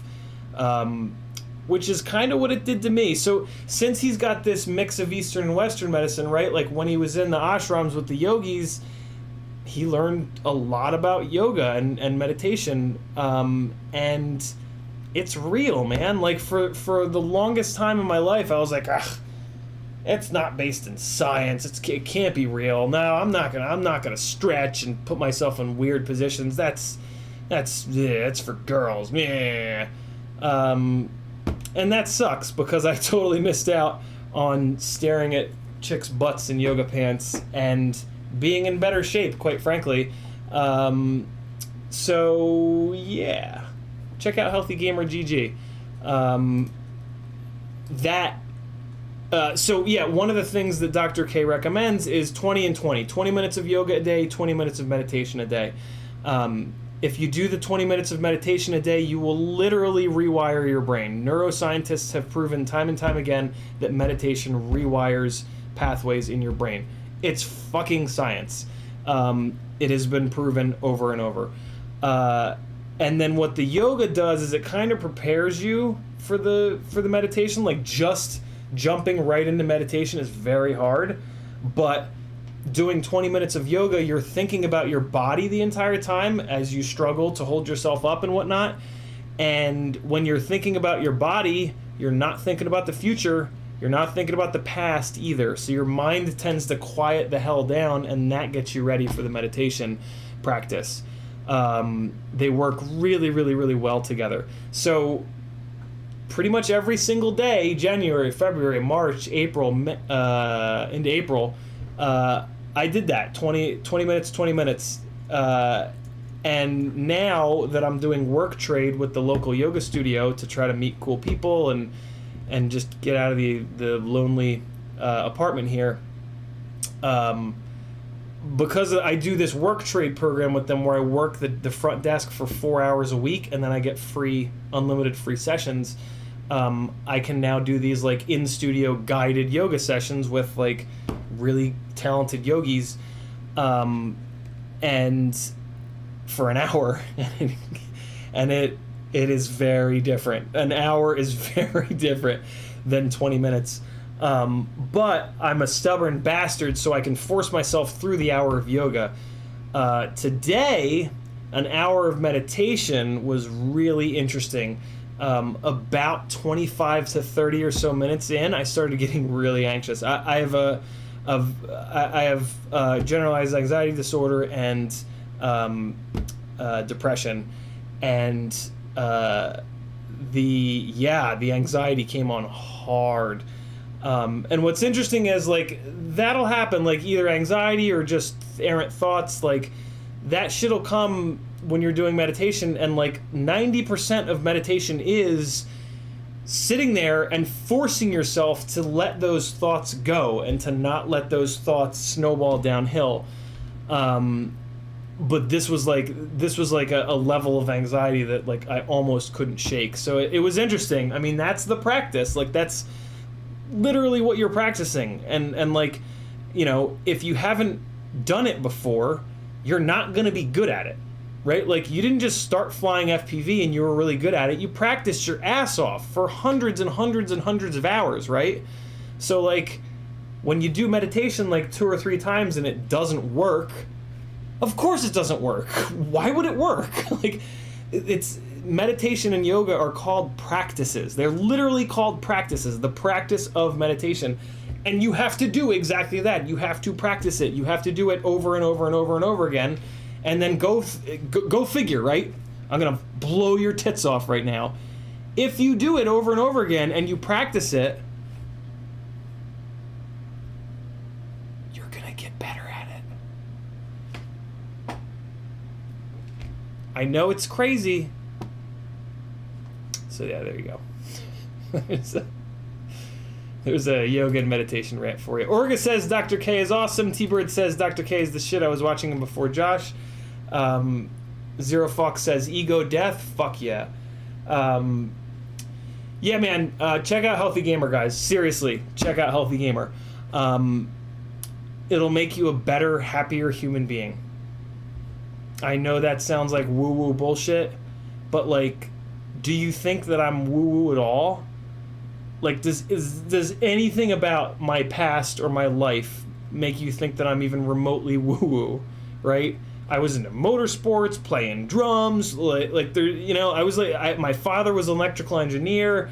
I have no religion whatsoever, no spirituality whatsoever. I was 100, and still am 100% science-based. But, you know, also, there are probably billions of people on Earth that do yoga and meditation every day. Do you really think that those billions of people are all crazy nut jobs? They're not. We are. We're the ones that bury ourselves with distractions and just chaos 24/7, right? Like, we're the nuts one. We're the ones that are nuts. We're the ones that don't give ourselves 20 minutes a day to just chill the fuck out, right? Is that too much to ask? Out of 24 hours, 20 minutes? You can't give yourself 20 minutes to just fucking sit there and stare inside of your eyelids and just breathe and just relax? Come on. You're worth it. You'll dig it. If you do it, if you keep doing it, you'll dig it. It'll change your life. B-Man says, everything you're talking about is FPV for me. It's an escape. It's getting my mind off of the day-to-day. And since the pandemic, it's what's gotten me through it, being a frontline worker. Hell yeah, B-Man. It's one of the things that we love about FPV is that it is so difficult to fly that we cannot possibly think about anything else other than what is going on in the present, in the exact moment. And but unfortunately, we can't fly FPV all day long, right? Like, we have jobs, we have lives. So, like, FPV is perfect and beautiful for that escape to force yourself into the present. But meditation is the only way to do that same thing and force yourself into the present, not think about the future, not think about the past, because those are thoughts, and the whole thing, you know, meditation is letting go of thoughts. Meditation prepares you to do that whenever you want, right? Whenever you want. If you're feeling stressed out, if you're feeling depressed, if you're feeling PTSD'd, anxiety, if you continue to practice meditation, you will be able to just stop, shut your eyes maybe, and just let that shit go. You can't always pick up the goggles and fly a battery, right? Unfortunately. That would be pretty dope, though. B-Man says, when my wife starts giving me a little grief about getting away to fly, she looks at me and sees that I need it. Yeah, very... that's a good one, B-Man. Hold on to her. I am a jealous man. Yeah, if you start doing a little bit of research on meditation, you'll find out that, like, a lot of really woke people meditate. It's not, that's not a coincidence. I forgot to Loctite these. I don't actually need it on these guys. I need to add it to these inner ones, though. BeepTube says, Sam Harris is a big proponent of meditation. He even uses an app for it. Yeah, if you guys want to do it through an application, Headspace is the shit. You can also check out Headspace on Netflix. I believe their little special is still up there. Dr. K on Healthy Gamer GG has a very simple, very basic meditation practice that he shows everybody, and that's what I kind of locked into, but no wrong answers. Whatever you enjoy the best. The point is that it's a practice. The only thing that matters is that you just do it. It doesn't matter what application you use, what form of meditation you do. None of that shit matters at all. All that matters is that you do it over and over and over again. And the less expectations you have for it, the better, because much like FPV, it takes a while. It takes a while to learn it. But here's another little secret, right? If it takes you a while to learn it, you'll have relaxed and just breathed deeply for a whole bunch of time. And that's not a bad thing. Like, oh damn, it took me forever to get good at meditation. Oh damn, I fucking relaxed for a whole bunch of time and lowered my stress levels and just chilled out. Ugh. such a tough life. Know what I'm saying? It's a, there's like, you know, no downside really. It's not like, oh, I hurt my ankle meditating. I did all this meditation, I hurt my ankle. No. You just lived in the moment a bunch and taught yourself how to fucking relax. And the older I get, the more important that becomes. I can't run my brain at full tilt all the time like I used to. It just doesn't work. Believe me, I've tried. Partly because of the mental health stuff, depression and anxiety really force you to be very mindful of how hard you push yourself, because they kind of prey on pushing yourself too hard, and that's when they really become active and kind of come online, and that's when things can get very scary, and have for me in the past, but luckily I made it through, and yeah, I can force you guys to listen to what's worked for me. Oh, hey, also, if you just want to learn more before you dive in, I created a little Facebook group called FPV Therapy. It is not a Facebook group to post flight edits. It is a Facebook group to talk about mental illness, to talk about meditation, to talk about yoga, to talk about whatever the fuck is helping you make your way through a very stressful, very difficult world to live in. So come on over on CiottiFPV.com, scroll all the way down the bottom, there's a link to FPV Therapy, or just go to Facebook and type in FPV Therapy, you'll find it. I was thinking about maybe waiting to do this repair because I do have the grease coming from Amazon, but I only have one working 5-inch rig right now, and that makes me nervous. So I said F it, and I'm going to slam this one back together, and then I'm going to do the grease on the red rig, which will be cool because the red rig is the ultra beater rig. So that's the one that can really use as much vibration management as possible. So yeah, that'll be cool. I'll do a little install live stream of the grease so that you guys can see how messy it is, and you know, all that nonsense, all that rigmarole. I use the word rigmarole. Look at me go. What an asshole. Okay, so we got some work to do. Some of these LED race wires are kind of whooped.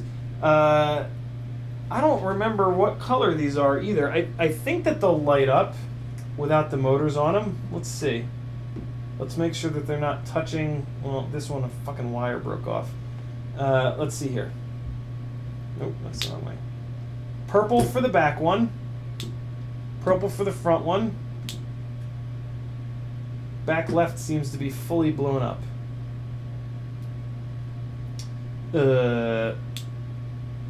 So there's 3 of them working on that one. 3 of them working on the right rear. The right front is definitely not going to work because the wire's broken off. I wonder why this one doesn't give me any. So it typically only lights 3 of them up. That's normal on the startup beeps. Let me try something. Let me plug the rig into Betaflight, and let me kind of hodgepodge this. I want to see how much of how many of the LEDs are broken off of these. Let me see if I spin the motors up in the motors tab, if it'll trigger all of the LEDs on the left front and the right rear. Because eventually prop strikes will break all of the, oh shit, I've been ignoring chat. Eventually, prop strikes will break all of the LEDs off, but I like to try to wait as long as possible. Hey, there we go. Okay, so the left front only has one broken. The right rear only has one broken. Very cool. The left rear is totally fucked, though. There's only one working. All right, so give me 1 second. I'm going to half-ass solder the left front one back on here because I want to see how many are broken on there. So this is going to be ugly, but it doesn't matter because I'm going to fix this properly in a minute. Oh man, come on. Don't make me do things the right way. Let me do things the lazy way. Okay. So let me just, this might be off the screen, but it's just a real quick hodgepodge. Okay. Alright, so that's back on there. Plug power back in. So I definitely need to replace motor 3. Let me see what's the deal with motor 2, though. Alright, motor 2. Okay, I need to replace motor 2 as well. Only one LED is working. So, motors 2 and 3, the race wires need to get fully replaced. Alright. And I think I might have some purple ones even. Motors 2 and 3. Farts. BeepTube says, Sam. Oh, wait, no, we got that. B-Man says, we got jobs, but sometimes the adrenaline is too much to do it for too long. Hell yeah. So true, B-Man. B-Man with a $15 super chat. He says, all right, the last 15 towards 500 is bugging me. We got to fly one day, Broseph. Yeah, dude, come down to Atlanta anytime. I've got a couch you can crash on and plenty of spots that you can fly. There it is, 500 out of 1,300. Yarbs FPV fucking it all up with a $6.90 super chat. Oh, Yarbs. Here, I'm even gonna do that for you, Yarbs.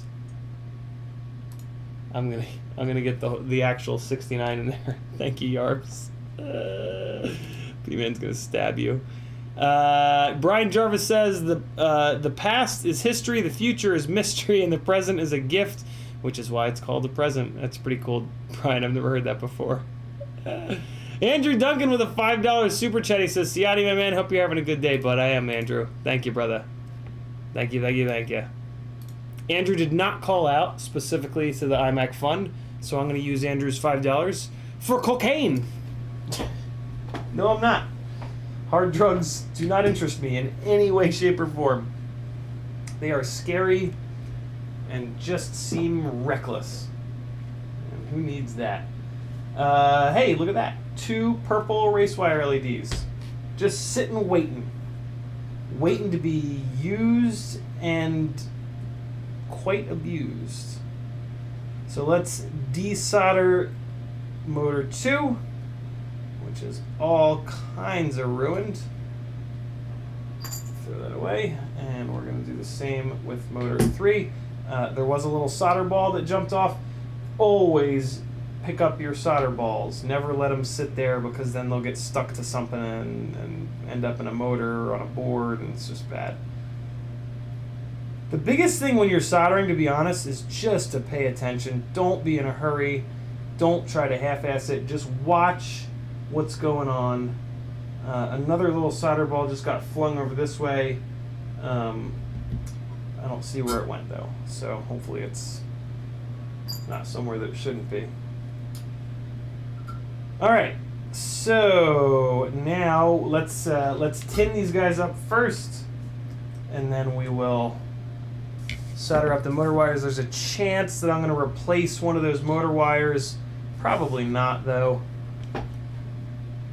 Andrew Duncan with a $5.10. He says, oh my God, my OCD can't see that. Fix that number. Now he called out the gear fund. That was an evil trick that I used. So 510, that means 11, 5, is it 511? Kind of like 311, but with a 5. Is that the right number? 511, 69. No, it's 512, right? 512, there we go. FPV Trucker says, check your email. I sent funds for your iMac. Tried to get you to $500, but someone beat me to it. Stay up, my brother. Mail is launching. Let's see what FPV Trucker did. If you don't want, so the super chats are great. YouTube takes 30%. That's fine. They give me a platform to stream on. It's price of doing business, right? If you don't like YouTube taking 30%, you can do what FPV Trucker just did. Basically what he did is he went to CiottiFPV.com. He scrolled to the bottom. There's a PayPal button. You hit that PayPal button. You type in a number, and it sends me that amount of money in PayPal. I get an email. Usually I'm better about leaving my email opened, but in this case I forgot. Colin Collins with a $15 PayPal for the iPad fund. We're going to go from 512 to 527. Yeah, I can do math. Thank you, FPV Trucker. I had a feeling that was you. If you guys were wondering, now you know FPV Trucker's real human name. Oh, Jess just liked me. Is she cute? Oh, she is. Oh.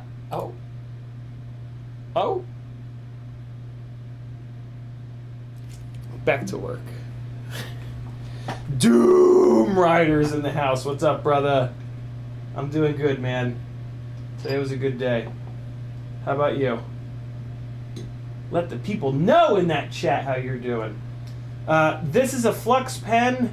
There is a link to one down below in the description. If you don't have one of these Flux pens, get one. They're a big deal. They will immediately make your soldering better. They will make your life easier. They will give you a reach around.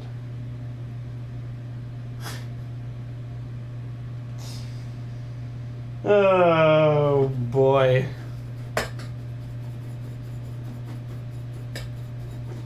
B-Man says, what's your take on Johnny's video? I think it's overproduced. Or is it, or no, not, he didn't say I think. He says, do you think it's overproduced, or is it just a mix of everything?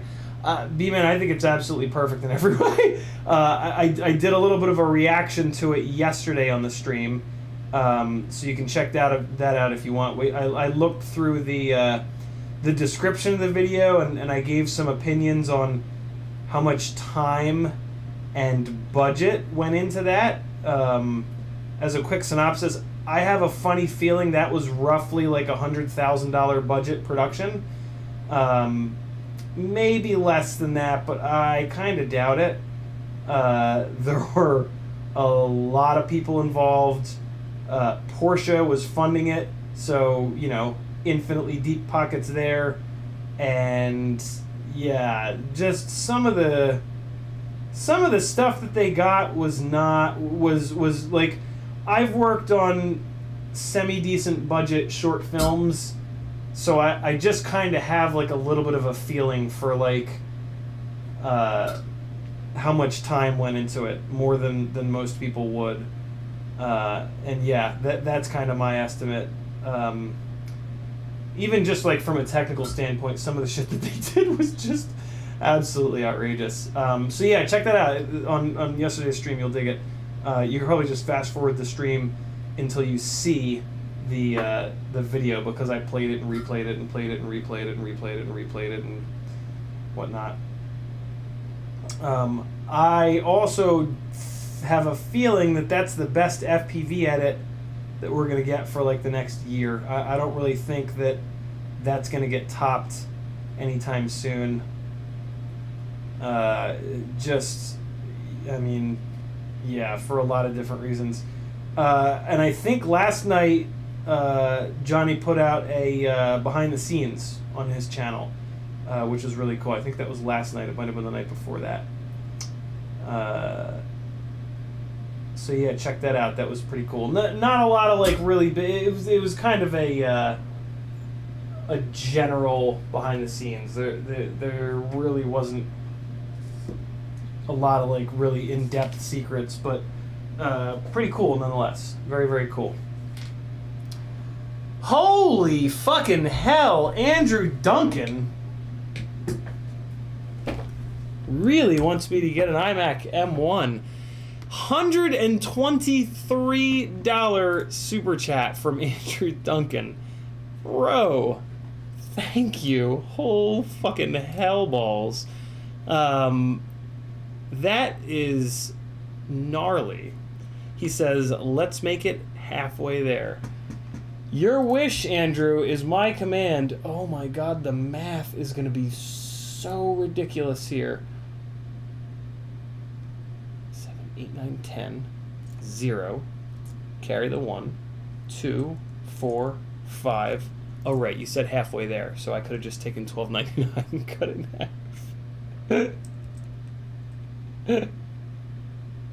Wait, so is that right? 5? No, is it 6? It's 6. I can't even do it now. $6.50 out of $12.99. Dude, Andrew, holy shit, man! Thank you so much, bro. Incredibly generous, incredibly generous. You guys have been super awesome.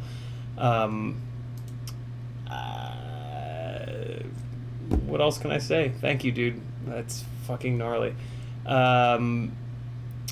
Very, very cool. Dylan Reese with a $5 super chat. He says, here's $5 towards your goal. If everyone else in the chat did the same thing, you could get there tonight. It's true. It's true. Dylan has a point. Thank you, Dylan. Very, very cool, man. 650 goes to 655. Look at us go. You guys are ridiculous. Remy Tim says, John released that this morning, it looks like. Oh, that's right. I was awake until 5 a.m. last night. That's why I saw it. B-Man says, Johnny comes out with one bomb a year. Basically, no one tops that, really. He's just too epic, man. That video, in my opinion, was just amazing. Yeah, I can't think... There's nothing in that video where it's like, oh, that could have been better, right? There's like not a single moment where it was like, oh, I wish you'd rotated left, or like anything. The whole thing was so fucking perfect, like to the point where it doesn't even really come off as an FPV video, right? Like it just comes off as a car commercial. And like one of the kind of frustrating but kind of beautiful things about being a creator is when you get good enough at it that it just become like the technical part of it vanishes, right? Like with like the best oil paintings ever, nobody really talks about like the technique. They just talk about the art itself, right? So this kind of happened to me with photography and lighting. Once I got really good at lighting, I would basically be able to put light on the subject in such a natural way that when I would show somebody the image, they would be impressed with like the time of day or the subject or like not the lighting. You know what I'm saying? And a lot of things are that way. Like a lot of things, like once you achieve a certain level of mastery, like nobody says to you anymore like, oh, you're so good, or like your technique is so... It just becomes about the subject, and it just becomes about like the art of it. And yeah, this strikes me as something that's exactly like that, right? Like it doesn't scream FPV edit. It just screams the best car commercial ever produced. You know what I mean? Like we know that it's FPV, but if you just showed that to a Joe Blow off the street, they would just be like, wow, that's the greatest car commercial ever. So that's pretty dope. That's next level shit. I feel like I might have... Flip Redelic says, your website link in description, HTTPS. Yeah, it's because the website is off of GoDaddy, and GoDaddy doesn't play well. There's nothing I can do about it, Philip. At some point I'll get off of GoDaddy, but you just have to click the I trust this website button. Just scroll down, there'll be a go to the website anyway button. It's going to Linktree, and Linktree is a very safe website, so you're fine. B-Man FPV. Oh, wait, no, I got that. There's Dylan. RC Ritter with a $20 super chat. He says, I want to see you order that tonight, M1 Fund. I almost certainly can't order it tonight because it takes YouTube like 3 months, basically. Well, no. What are we? We're in the middle of the month. So like the super chats from tonight, for example, will come through my Google AdWords payment June, July, at the beginning of August. And I don't think my bank account has quite enough to order an M1 iMac tonight. But as soon as possible. Yeah, that's one of the things. That's one of the other reasons why PayPal is kind of cool, is because it's instant. But the super chats are super cool because, you know, look at the chat. It looks amazing, and and I love it, and it's fine. Thank you, RC Ritter. Very, very cool, brother. Ribby Tim with a $4.99 super chat. He says, duck peer pressure, duck hype trains, but choo-choo, I'm all aboard for this one. Why not? Oh, it won't let you curse in there, will it? We are at 680. Philip Redelic with 69 herks. How much is 69 herks, Philip? He says, let's see that iMac order happened during the stream. How's this for math? All right, so herks. 69 herks equals 1117 United States cheeseburger dollars. Thank you, Philip. We are going to 691. Look at the hoe train hoeing along. And then we've got some Huckleberry FPV with a $20 super chat. Huckleberry, holy hell. You pushed us over 7. Carry the 1. 7-Eleven? 7-Eleven? How many of you guys know what 7-Eleven is? There are people in this chat that have no idea what a 7-Eleven is. Can you Northeasterners believe that? Can you believe these poor bastards don't know what a 7-Eleven is? Huckleberry says, for your strength and positivity...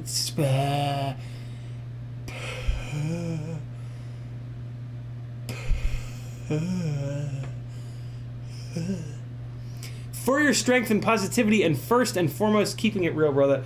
Huckleberry, thank you so much. I don't know what that was. Your guess is as good as mine. B-Man FPV says, found a 300-plus foot tower last week on vacation. Sickest dive for me yet. When I get down there, I got to take me on that 1,100-foot sucker. B-Man, the 1,100-foot tower is like 3.5 hours away. You should dive that tower whenever Rampage is again. It's on the way to Rampage. That's when you do that 1,100-foot tower dive. We were talking about Johnny's video, Bubby. Yeah, absolutely. Zanakis says, M1 Fund, PayPal, CiottiFPV. I am going over to... Holy shit on a shingle. Nevin with a $150 PayPal for the iMac M1 Fund. Holy shit, Nevin. Nevin is Zanakis here in the chat. Nevin and Zanakis are the creators. Well, I mean, they're the same person, but the creator and funder and everythinger of FPV Exchange. If every single one of you doesn't go to FPV Exchange right now, I will murder your entire family.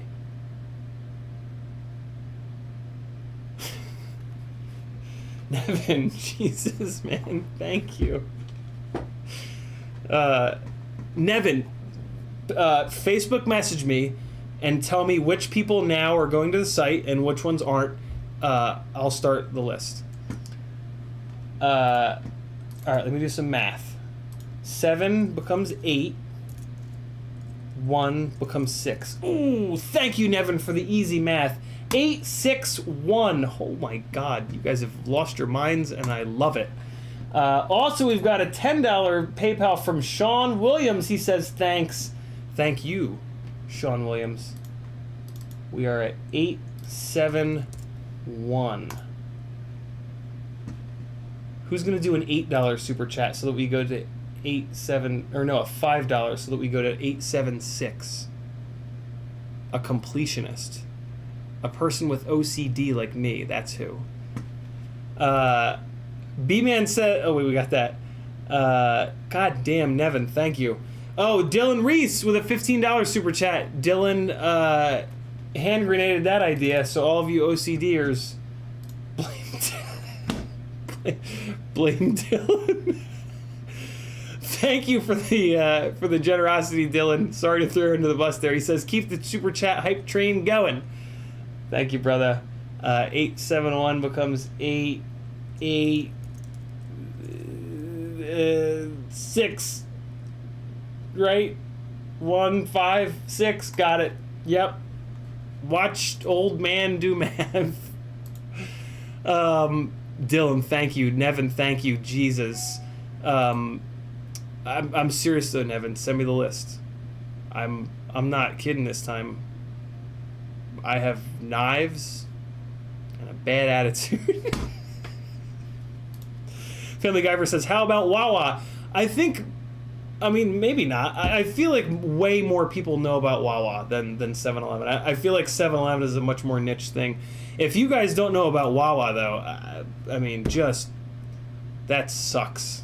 That just sucks because, man, Wawa is... I think I think there have been, like, months that I've lived in my life that I've lived off of Wawa, top to bottom. Philip says, just saying, if you remove S from HTTPS in your link, it will not show the warning. There's a lot of IT guys in the chat that have helped me with this, and I feel like they would have told me that if it were that easy. Not saying that you're wrong, Philip, but that seems like an awful easy fix.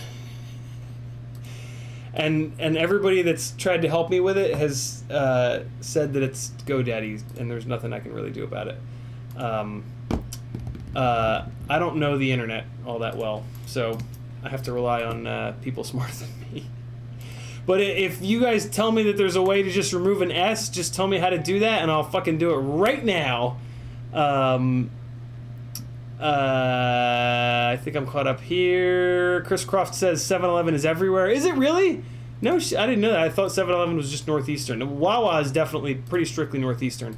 Frank Nicholas dropping the link to CiottiFPV.com. Also, he says, I've been telling you that with each time I post the link. Oh, really? Okay. Well, maybe that's why. I just tell you guys to go to www.CiottiFPV.com. Does that make it work? Do I need to say go to http:// Just tell me what to do. Everybody just tell me what to do. Richard says I have a 7-Eleven 2 blocks from my house. Oh, Richard. I'm so sorry for your colon. T-Bird says we have 7-Eleven in South Carolina. Wow, I did not know that. B-Man says, bro, fuck 3 months. Check your PayPal. Oh, shit. Oh, my God, guys. What in the fuck is going on? Kevin Smith sent $10. He says, all for the F1. F1? What? I was looking right at it saying M1. Where did F come from? All for the M1 and easy math. Thank you, Kevin Smith. We take this fund up to 896. It's almost like 69, but in the opposite direction. So neither party is getting any benefit. They're just getting sweaty back on sweaty back. Oh my goodness. From your boy, Blue Mac. Brian sending $149.99. Holy fucking shitters, people. Oh, this math is gonna bury me. No, it's not. It's 900 plus 149 minus 4.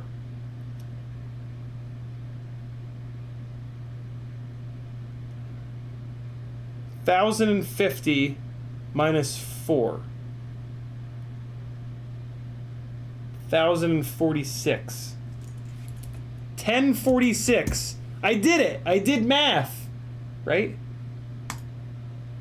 Did I get it wrong?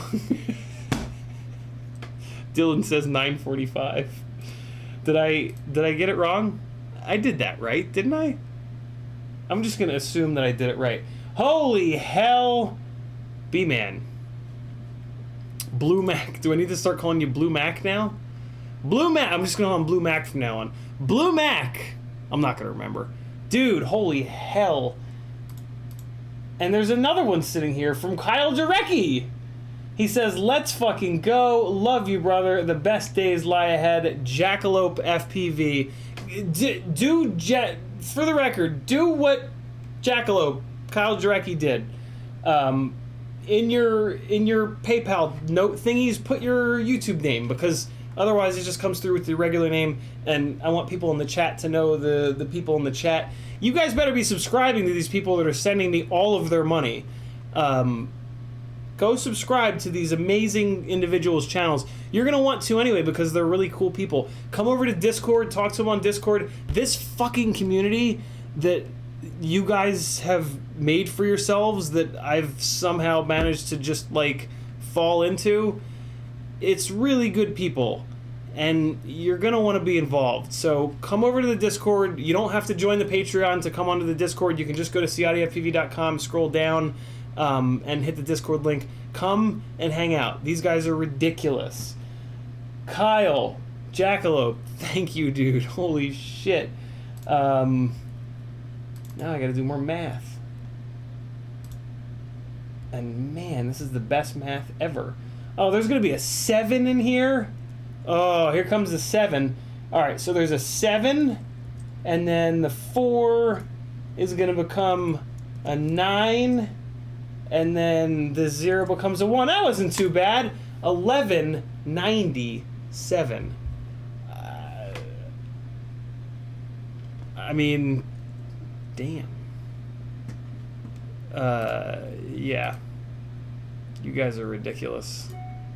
And I'm gonna rub my butt on all of you. Dylan Rees, Thunder FPV, with a 3 before the R. THUND 3 RFPV, with a $20 PayPal.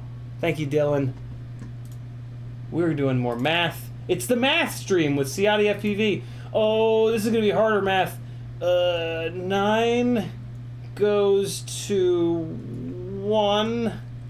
This is not that bad. 1 goes to 2. I did it. 1217. Thank you, Thunder FPV. Very, very kind of you. Your guys' generosity is absolutely ridiculous. I don't... RC Ritter says, we just don't want to see your 144p videos anymore. Ruby Tim says, guys, don't get too excited. Ciotti's next goal is $1,299 worth of iMac upgrades.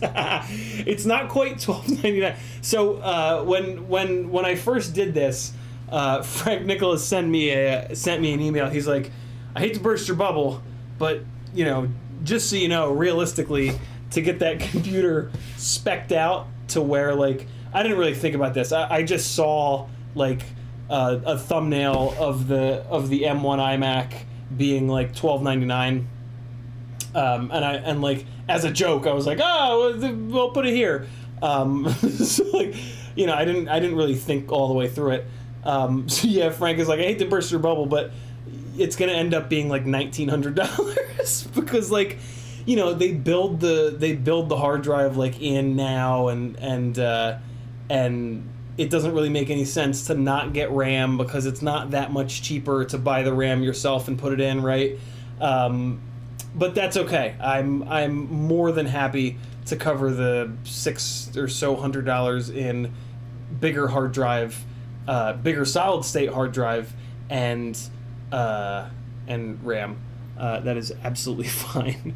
I'm not going to punch any gift horses in the mouth ever. Jackalope says, I had to put that extra $1 into to beat Zanaka's FPV. And then Zanaka says, LOL, Ruby Tim, $1,000 in dongles. It better not be. I'm not going to have to do that, am I? I have a gigantic USB hub that's like a 10-port USB hub that's USB 3. I'll be able to just hook that up, right? I better not be getting into... I think dongle life is on the new laptops, isn't it? It doesn't matter. It'll be fine. Richard says, I wonder how many people know about Carl's Jr. and Hardee's. They're the same, only West. One is West region and the other is East. Yeah, I actually know about both of those. I think we have Carl's around here, maybe. I haven't seen a Hardee's in a long time, though. I think we had Hardee's in the Northeast, though. Dongle dangle. Frank Nicholas says, Apple RAM is usually more expensive than open market, but on all Apple computers now the RAM is soldered in and cannot be upgraded. I didn't realize that. That's kind of annoying. But, I mean, it is what it is. It's fine. Slat FPV is in the house. What's up, homeboy? Tim says, probably not. It's all USB-C now. Can I just get, like, a cable, maybe? It doesn't matter. I'll figure it out. Frank Nicholas says M1 iMac has 4 USB-Cs, 2 TB4, 2 USB-C only. So many letters and numbers. I don't know any of them, but that's okay. With Apple, you kind of don't need to. You just type questions into Google, and then someone else has already answered the question for you, and you're good to go. Slat, how you been, man? I hope you're doing well.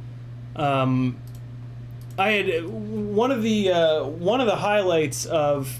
All right, let me get back to work. I gotta work for okay, I can't get back to work yet because you guys just keep sending me money because you've all lost your minds, and it's great. Shy Kameen sends $10 for the M1. Shy, thank you very much. Very, very generous. That puts us to $12.27.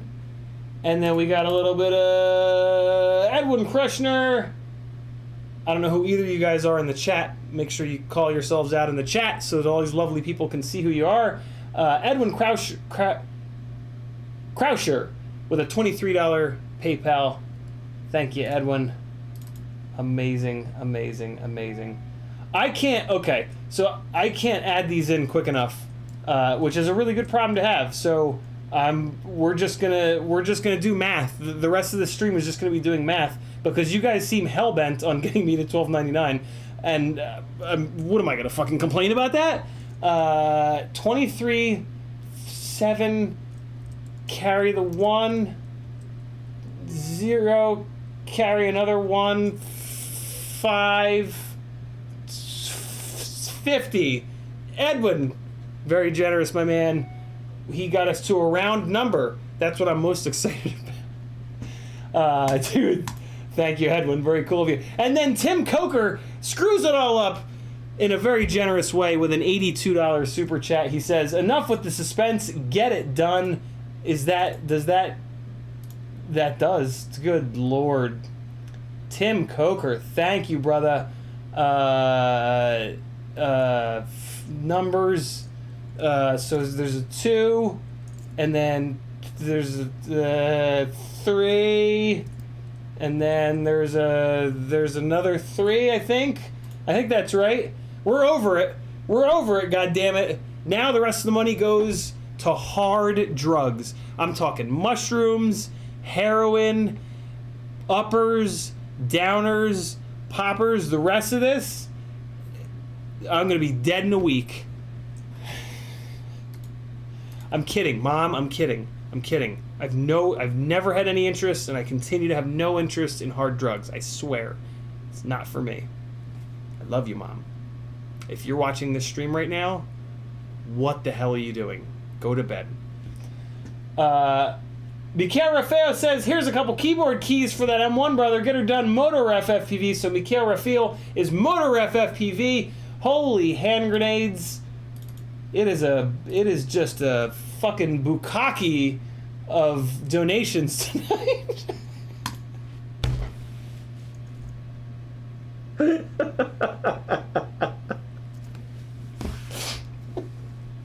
Rip anyone who has kids.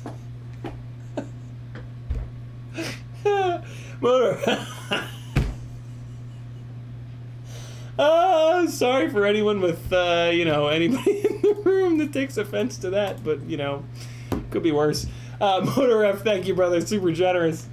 Holy shitters. A $50 PayPal from Carl Scoggin. He says, a.k.a. wooden props for the new Mac. Wooden props, holy shitballs. Away we go. 4 becomes 9. Look at that easy math. Oh, yeah. Thank you, wooden props on so many levels. Holy hell. Thank you, brother. My God. You people are out of your minds. Daniel Maurer sends $10 specifically not for the M1 fund. And that gets a drink I'm going to spend it all on Dr. Pepper and cream sodas. $10 worth of Dr. Pepper and cream sodas.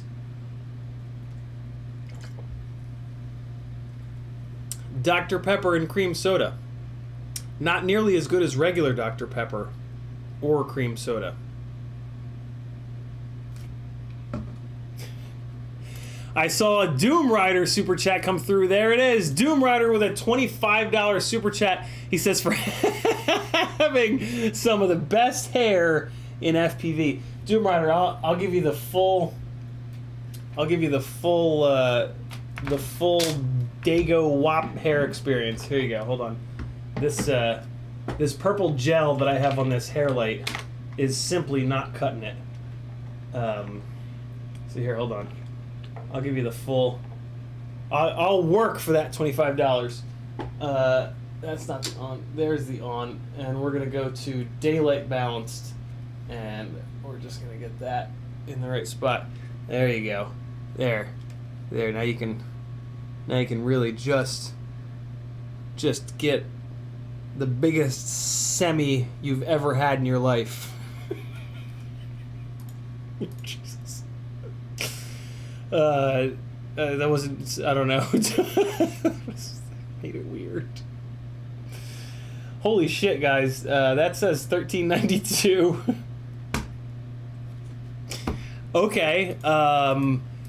Yesterday I almost didn't live stream because I was in a really bad place, and I finally kind of opened up to you guys a little bit about the shit that's been going on in my personal life, which is basically that I've been in a relationship with someone for 15 years, and they left me about a month ago, and it's been really rough. And Saturday she moved the majority of her stuff out of my apartment here, and that made it very real. Like it's been an ongoing thing, but it's been kind of gradual, so I've kind of been able to deal with it.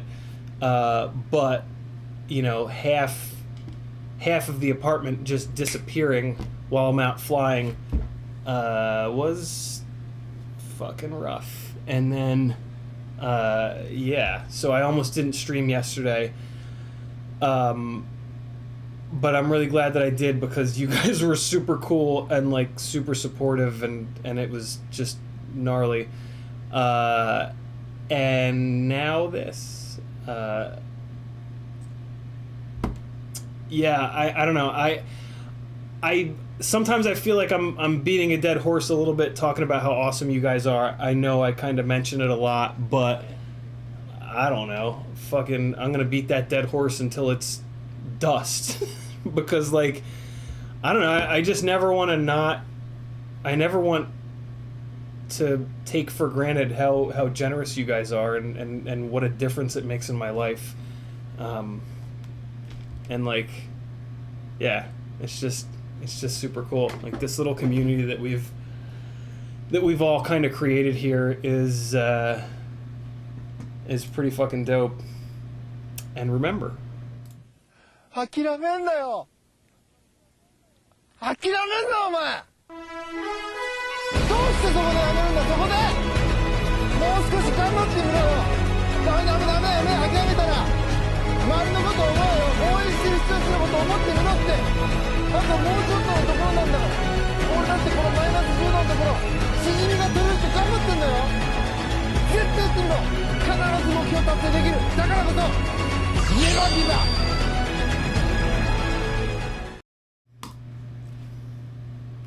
You know, words to live by. I got behind on chat a little bit. Family Guyver says we have Jack in the Box on the West Coast breakfast for lunch all day. I want Jack in the Box. Where the? Yeah, Jack at West Coast. Right. Yeah, I wish there was Jack in the Box here. T-Bird is home. Night, guys. Love you, CiottiFPV. Thanks for hanging, Tyler. You're probably gone already. Ed K says, easy math, bro. Chris Croft says, how does OBS run on your Mac? As I tested on my 2018 i7 MacBook Pro, and it runs like crap compared to testing on my Windows PC. Chris, yeah, that's why I have so many problems with OBS. It's because it runs like shit.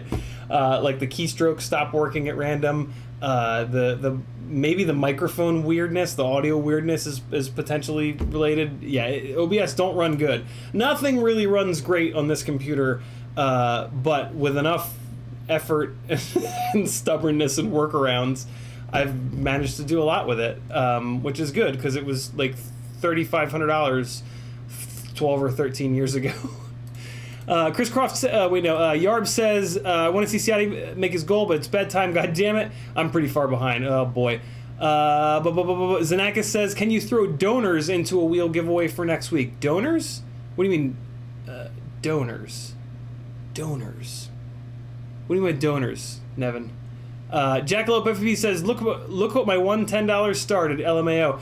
Yeah, Jackalope, you were challenging people, I think, right? Fucking A right. My God, whatever it takes, whatever it takes. William Loesch says, hard drugs, what a bit. Yeah, no hard drugs, man. I want to say, don't do hard drugs, kids, but you do whatever the fuck you want. I mean, don't do hard drugs, but do whatever you want. But don't do hard drugs. Weed is fine, right? Just smoke a little weed, it's all good. It's from the ground. Zanaka says, anyone who donated gets a slot on the wheel, TBD prize. Oh my God.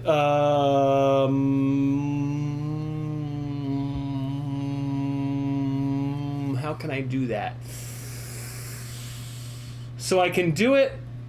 I'm able to do that from the people that PayPal'd, but the problem is going to be the super chats are going to go away. I don't think that YouTube logs the super chats. See, they haven't even logged the super chats for me in the viewer activity because I haven't clicked on it. I'll see if there's a way for me to... I don't want to just do that for the people that did PayPal, you know, because that kind of punishes the people that did super chats. I'll do a little Googling tonight after the stream and see if there's a way to do that. It's a really good idea, Nevin. Remy Tim says, CiottiFPV correctly tells you to... CiottiFPV correctly tells his mom to go to bed before busting out the bukkake line. FPV Trucker says, you got it, my man. B-Man FPV says, way worth it, bros. You got $1 million smile. When you're feeling it, the collective is feeling it. That's very kind of you to say, B-Man. Scrolling back up. God damn, I'm so far behind on the chat. Here we go again. Richard says, the rest goes to the BattleBot Fund. Son of a bitch. Ed K says, it's better with vanilla vodka. Oh, yeah, I can totally see that. Dr. Pepper is really good with vanilla vodka. That is a really good combination, that's for sure. DQ says, happy for you. You deserve the bukkake. Ryan says, good thing Mom went to bed. B-Man says, hair looks like one of those Lego Man hair helmets. That's so true. Oh, so true. FPV Trucker says, don't you start crying, fucker. Oh, I won't. I've cried plenty over the last month. I'm good, man. The amount of resilience that I've kind of built up, if nothing else, man, from all this bullshit that's been going on in my personal life, the amount of resilience that I've built up. It's funny. My talk therapist called it out last week. He was like, "Dude, holy shit," is pretty cool. So. Yeah, I don't know. It's that whole, like, there's always something good that comes out of bad shit kind of thing. Yeah, like, a relationship doesn't end when it's going really well, right? So I will find someone that loves me even harder, that I love even harder, right? That's not a bad thing. Change is good. I've talked a lot on these streams about like how moving is, in my opinion, like kind of important in like your life. Like it's a major life event, and it really forces you out of a lot of stuff, and it forces you into a lot of new really cool situations, and it's like really challenging and it's really stressful, but every time I've moved has been like a wonderful experience, right? And it's it's less about just moving, it's more about like just making a big change, right? Like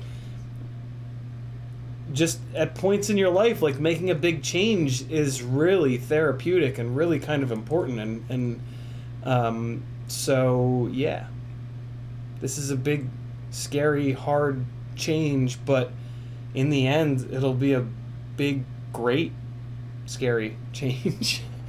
And that's fine, you know? It's 15 years is a long time. People are allowed to change. I didn't, you know, but I'm only 50. I was only 50% of the marriage. The other 50% changed, and that's okay. FinFPV says, been super proud to be a part of the collective recently. CiottiFPV, you built up quite a cult of amazing people. Yeah, we are a fucking cult, aren't we? Slide by FPV says, thanks for making our lives better as well, man. If you ever need someone to just talk to, please reach out. I'm always here. Thank you, Slide by. Much appreciated, man. Those kind words are... I'll never get sick of you guys messaging me and posting in chat shit like that. It's very, very humbling to get messages like that from you people as often as I do, and I always try to respond with something more than just like thanks so much. Sometimes on some days, thanks so much is all I can kind of muster. But yeah, I always try to, yeah, because like on one hand it's like, what do I say, right? Like you guys are saying something amazing. I don't really know most of you, so like I wish I could say like, oh, thanks so much, man, your most recent edit was awesome. But a lot of times like I don't connect the name in the Facebook message to your guys' name on YouTube or whatever. But yeah, I always try to give you guys at least a little bit more love than like thanks. But if I've ever just replied back with thanks, that was just a bad day for me. And thanks was everything that I had to give, because that's one of the more evil things about clinical depression is it just exhausts you beyond the bounds of rational thought, and it's tough. But you just wake up every day and you fucking lean forward and smash as hard as you can, and try to surround yourself with amazing people, and just have like the willpower to reach out. Like that's one of the big things. That's one of the things that depression does, is it forces you to feel like completely alone, and then that it's this like spiral where like you don't reach out to people for help. But yeah, there's people that want to help you.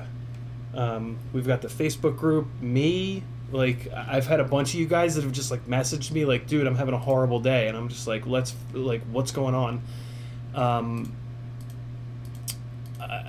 Yeah, I met one of you guys at Rampage, and it was really cool. Like, I forget who it was because they introduced themselves with their human name, and which is different from their chat name, but they were just like, yo, thank you so much for talking about mental health. I have this and this going on, and I had like a great conversation with them for like 5 or 10 minutes about like mental health and what's worked for me, what hasn't worked for me, and shit like that. Yeah, super humbling. It's and like people that are willing to talk about it too, like that's the next level of bravery, and that's also somebody that's gonna get through it and is gonna get better, because mental health stuff has a way of closing you off and making you feel like you can't. Well, I mean, the general public kind of reacts towards, like the normies typically react towards mental health in a way that makes you not want to talk about it, by saying shit like, oh, your life's not so bad, just cheer up, or oh, why you don't have anything to be so sad about, like, oh right, just cheer up, oh right. So that time I tried to kill myself, I should have just cheered up. I wish I'd have fucking thought of that, you know? Jesus. It was right there. I just had to not be depressed, right? Just don't have a broken leg. Next time you see somebody break their leg, just walk up to them and be like, dude, it's gonna be fine. Just don't have a broken leg. Just don't have a broken leg. Ready? Go.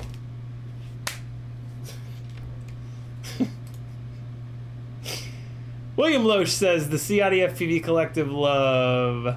Indeed, William. As I rant more and more, I get more and more behind on the chat. Ryan says, a bukkake of prizes. William Loesch says, mushrooms are from the ground too, possibly beyond. They are.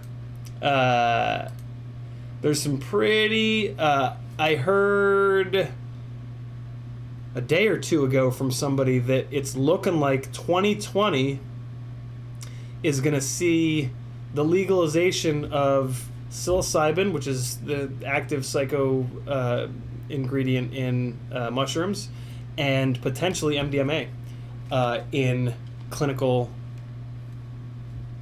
mental health treatment, basically.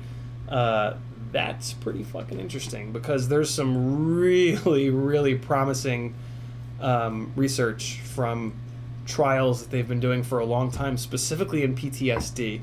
MDMA and mushrooms kind of seem to be the easy button for fixing PTSD in like more than 50% of people that have it. And PTSD ain't no fucking joke. So yeah, man, it's easy to get really frustrated with like how slowly marijuana legalization is going through and shit like that, but like it's kind of not, man. Like drugs and drug legalization and using drugs properly, that's a big... Obama has a great quote from when he was on the Mark Maron podcast where he says, you know, everybody wants all of this change right now, and I get it. Like, I get it. I do too. But, you know, the country and just life in general is a big-ass ship, right? It's like a warship. It's not a little speedboat. You can't just crank the steering wheel and turn it. It's a big-ass aircraft carrier. So we're going to start turning the wheel now, and then it's going to take a while, but it's going to slowly turn, and it's going to slowly turn, and like, yeah, we're getting to see that in our lifetime. That's pretty fucking cool, right? We missed out, some of you guys didn't, but I missed out on the music of the 60s and the 70s, and that sucks, because that's some of my favorite music. But I got to live through the internet, social media, a fucking global pandemic. That's pretty gnarly, right? We're still here. I don't know if we lost anybody in the FPV community. I'm sure we probably did. Yeah, we definitely did. It just because math. And yeah, it's looking like drug legalization. You know, that's a big deal. Raby Tim says super chat show up in stream replay. Okay, so I could just rewatch the stream. Ed K says they are logged in the live chat. Someone could rewatch and write them down. Oh man, I would give that person a reacher.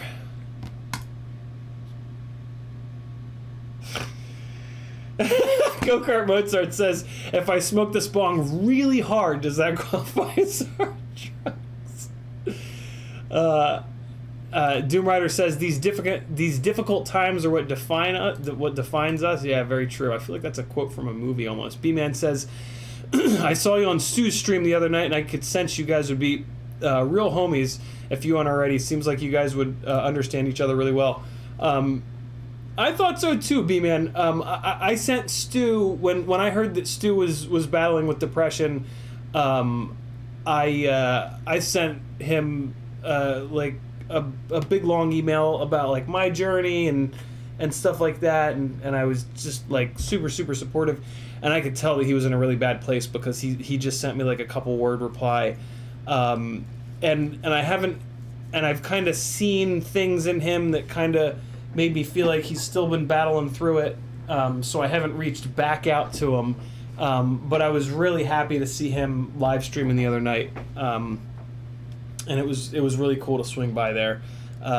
Yeah, Stu seems like I mean, he always has. I watched so much of his content when I was learning about micros. He's one of the few guys that, you know, regularly reviews micros. And he's always kind of budget minded, which has always been really important to me. So yeah, man, I've watched hundreds of hours of Stu. You know, he's in Australia, on completely opposite time zones, so it's hard for us to, you know, like we've never really like run into each other and talked a bunch. Yeah, I can just kind of tell he's a real dude. He's a real dude. Slide by says, looks like I'm rewatching tomorrow, LOL. How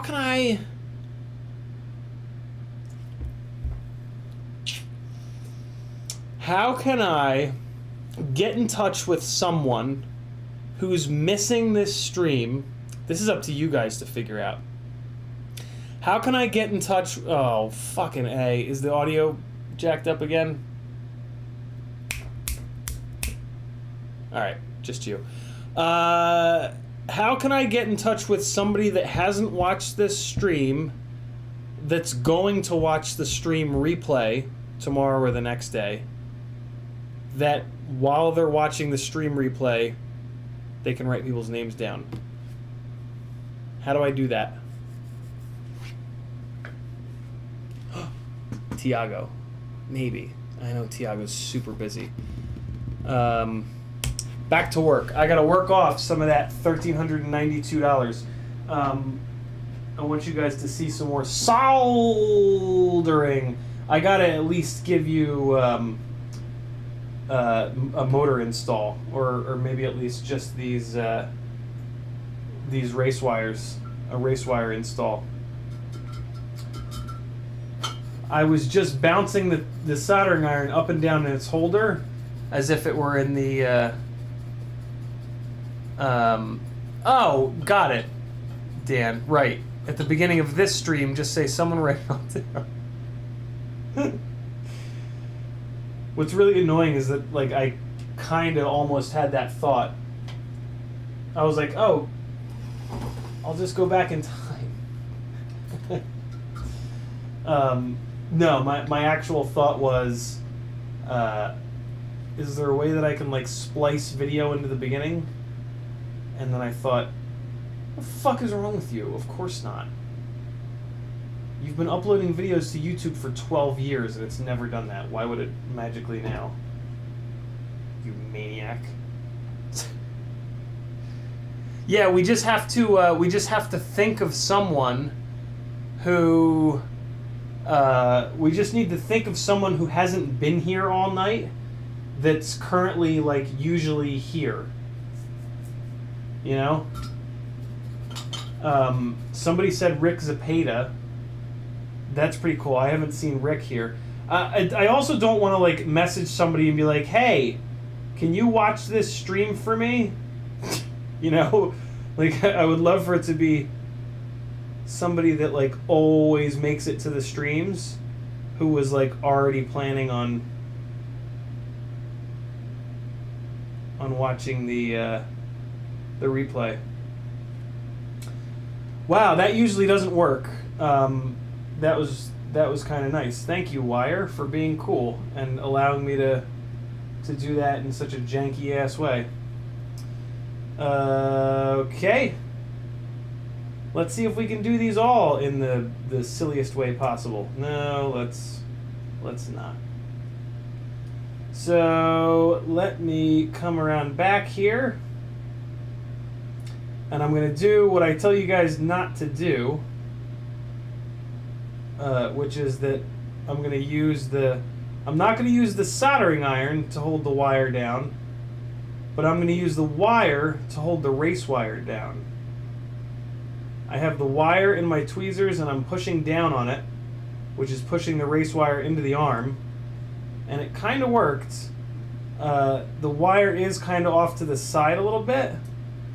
So what I'm going to do is just kind of reposition, get the tweezers into a better spot here, and try to just shift the wire over by putting the soldering iron on the other side and kind of using the soldering iron to push the wire over a little bit. The correct way... Okay, yeah, so it's not working. So here's the correct way to do this, is to take a little piece of VHB, which I'm going to need anyway, once I shrink wrap this, and just put the VHB down the arm like a real boy. so that the race wire sits on the VHB and doesn't move all around. Go figure. That will work better than trying to balance the race wire with a wire that you're also trying to solder down to it. So we'll put a little piece of VHB there, lightly stick this down, because I am going to shrink wrap this when I'm done, because if you don't shrimp wrap it, I'm going to shrimp wrap it, because if you don't shrink wrap these race wires, the little LEDs will get knocked off every single time there's a prop strike. So one quick little layer of shrimp wrap does a world of difference in making these race wires a lot more durable. So now this job is going to be easy money. We're going to put that down, apply heat, use the tweezers to control the wire and push the wire into the pad, use the soldering iron to provide heat, and flatten the strands out ever so slightly on the wire. There's one strand trying to go haywire, so I rotated the soldering iron around and pulled that strand back in. And now we're going to do the last wire here. And we're going to put this wire a little bit farther out on this pad, because there's no reason not to, just to keep it away from that middle one.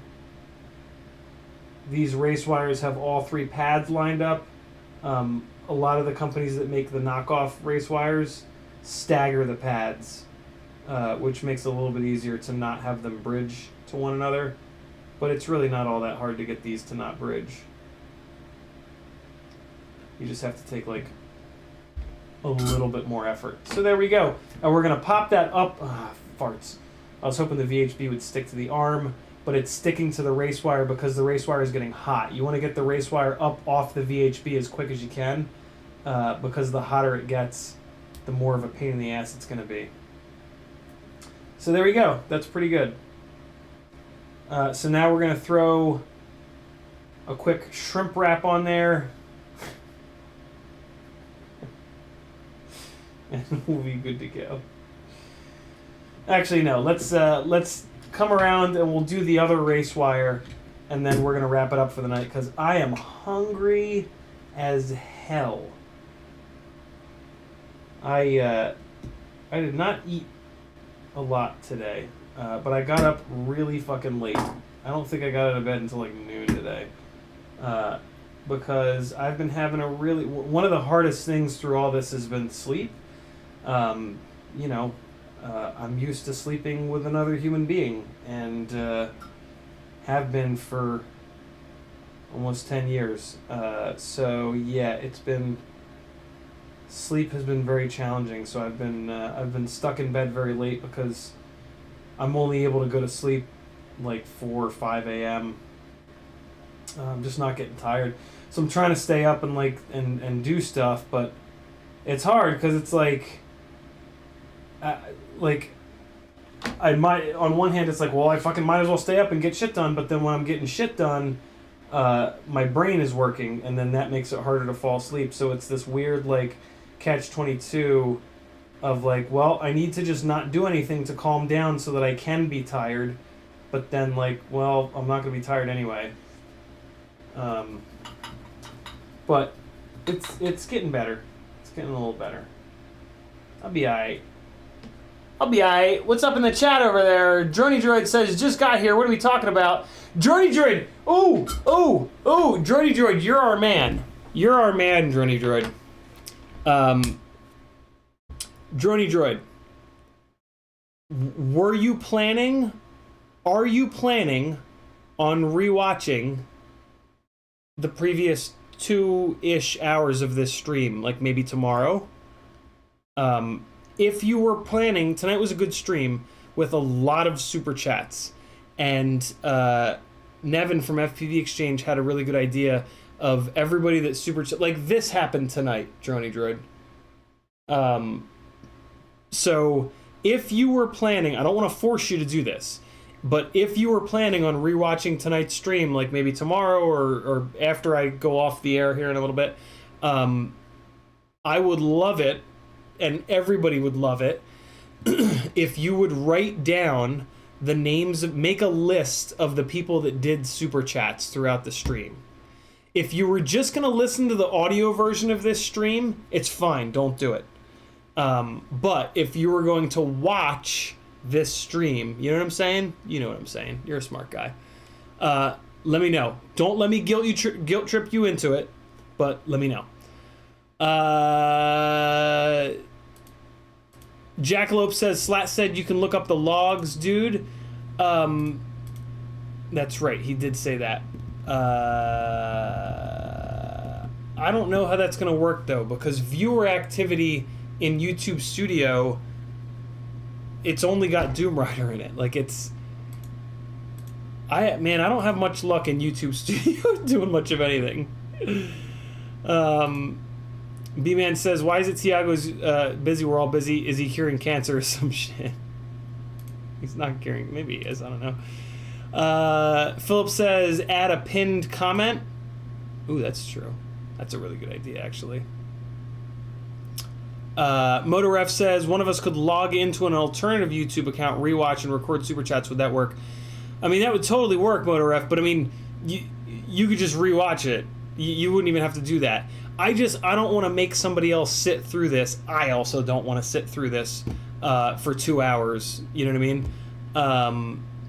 But after this ends, I'll see if there's a log of the super chats. That would be amazing. But PayPal is easy. Yeah, PayPal and email are totally easy. Jackalope says, we give CiottiFPV all his money, and what does he do? He ignores us. Jody George says, no, but I could. Don't.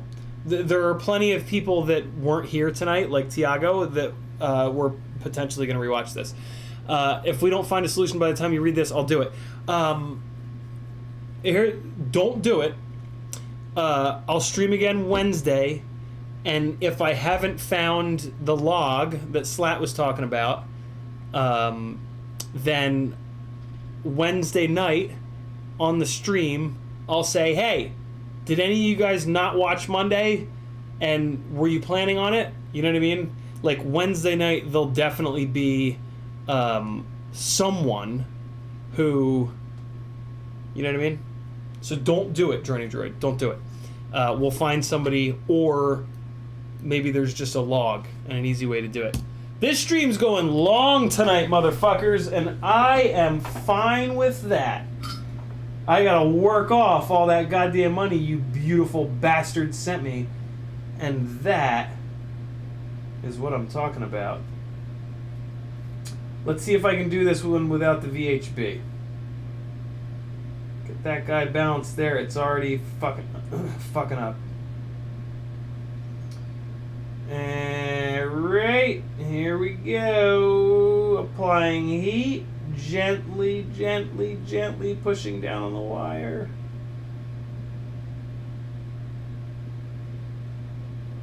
The other reason to not do it this way is that cold solder joints are created while the solder is cooling, you're not holding it steady enough.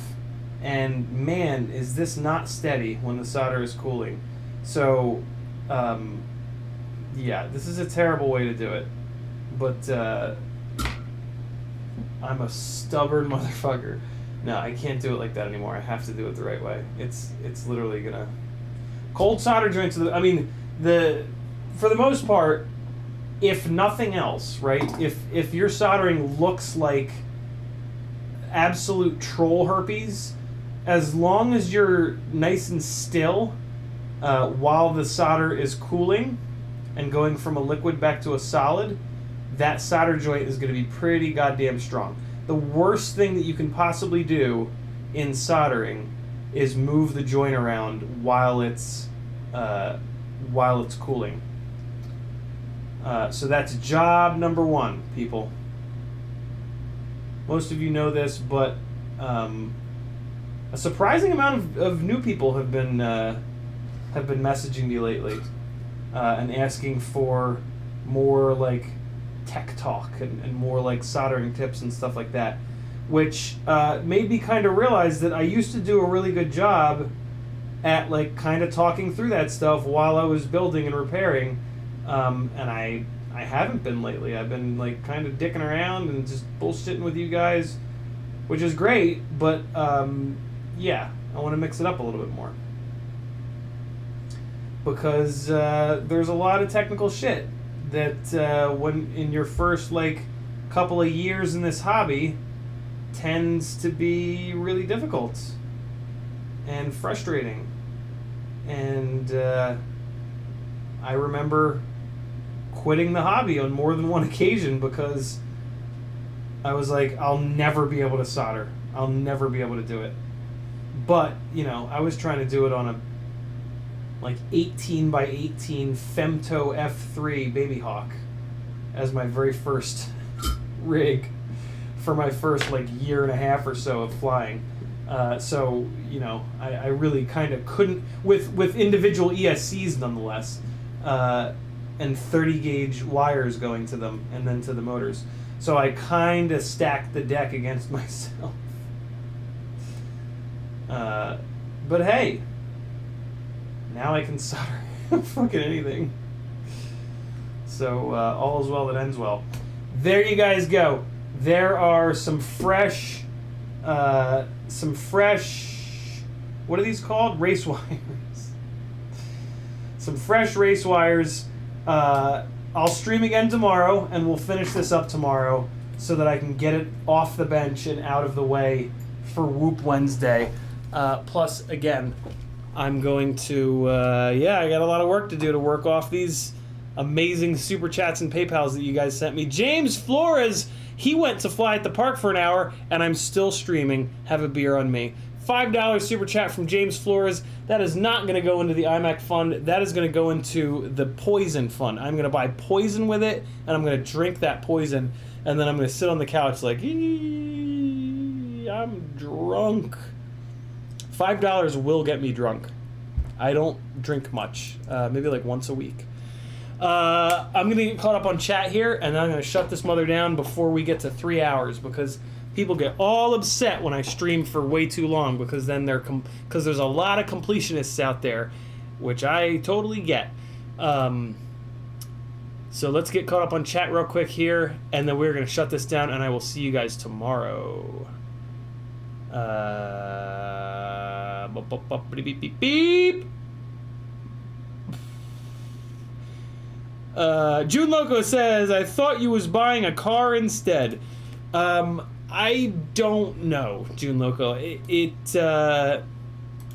can't just like buy the iMac tonight because I just don't have enough money, and it takes YouTube a while to get this money to me. Beginning of next month, maybe. Beginning of next month, I can maybe afford to order the iMac, and by the beginning of next month, I should also have a feel for how bad this shop that has the Miata is going to fuck me over. So at that point, I'll probably know whether or not this go. I mean, what would you? I mean, Chris, I can almost leave it up to you. No, I can't. I have to have a car. I doubt. I have a feeling I'll get the Miata. It's probably going to cost me like another $1,000 to get the Miata back, but that's fine. I've been saving for that. So,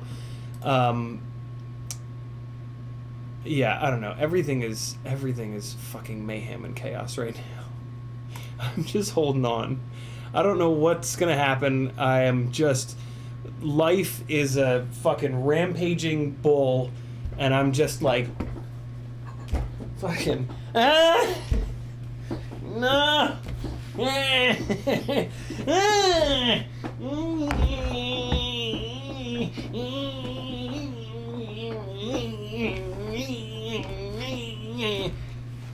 I'm just... I got skinny little wrists, but I got some good... I'm a stubborn bastard, so I'm just fucking digging my fingernails into life and just... Hey, fucker! I will hold you down and annihilate your face.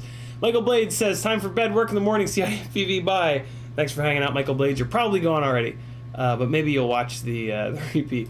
Jaglope says, we're getting CiottiFPV the car on Wednesday. Tonight was laptop night. Droidy Droid says, I've never tinned a wire. Fuck it. Oh, you gotta tin your wires, Droidy Droid. It makes a big deal. James Flores says $5 gets me drunk. LMAO. One of the reasons why $5 gets me drunk is on purpose. Like I specifically don't drink a lot so that my tolerance is very low because I'm cheap. Riot9 says, was that the yoga girl? And then he retracted it. Oh my god. Alright, boys and girls. Thank you fucking lunatics so much. Yeah. I'm a lucky dude, man. I'm a very, very lucky fella. You guys are amazing. You've all changed my life, and you've all enabled this for yourselves, literally, right? Like you guys have... Every bit of content that comes out on this channel is because of you. Like, you guys did that. I was just the vessel, you know? And that's pretty dope. Droidy Droid with the last comment of the night, he says, that's what it looks like when CiottiFPV races Sims. Yeah, pretty much. Or just races in general. Tries to race in general. Fucking... Hit it again. Alright, boys and girls. Here's a little bit more flying from the state. Wait, no. Let me give you guys something something special. What do I got that's special that maybe you haven't seen before?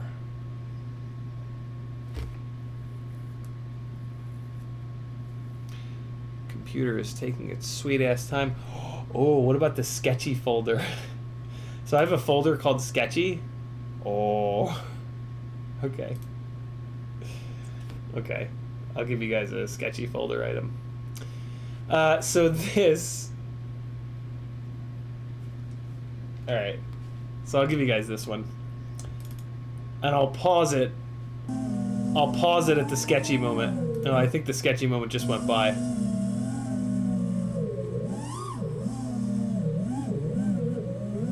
Yeah, okay, so 2 minutes and 10 seconds is pretty peak level sketchiness, but it was fine. It's gonna be alright. Enjoy this. This is one of my local spots. This is one of my favorite local spots. It's not much of a spot, but you'll know why I love it. And yeah, I'll pause it at the ultra sketchy moment just for you guys. Don't be like me. Have a spotter. I don't know. This was pretty 1 in a million, and it was fine. It's all good. Love you guys. Here's a little bit of flying. I'll pause for the sketch. Don't report me to the FAA, please. Nobody got hurt. It was fine. Wait. Hold on. Let me give you guys a little bit of... I'll give you guys a little more production value than this. Wait, no. I'm not going to go to Epidemic Sound. I'm going to go to iTunes because I've actually got, like, the best of Epidemic Sound in there. So here comes an on-the-fly edit that probably won't be matched up properly, but maybe it will. Sometimes it does. Found footage folder. Yeah, exactly. This is footage of someone else flying. I found the memory card in the parking lot. Let me grab a good one for you guys.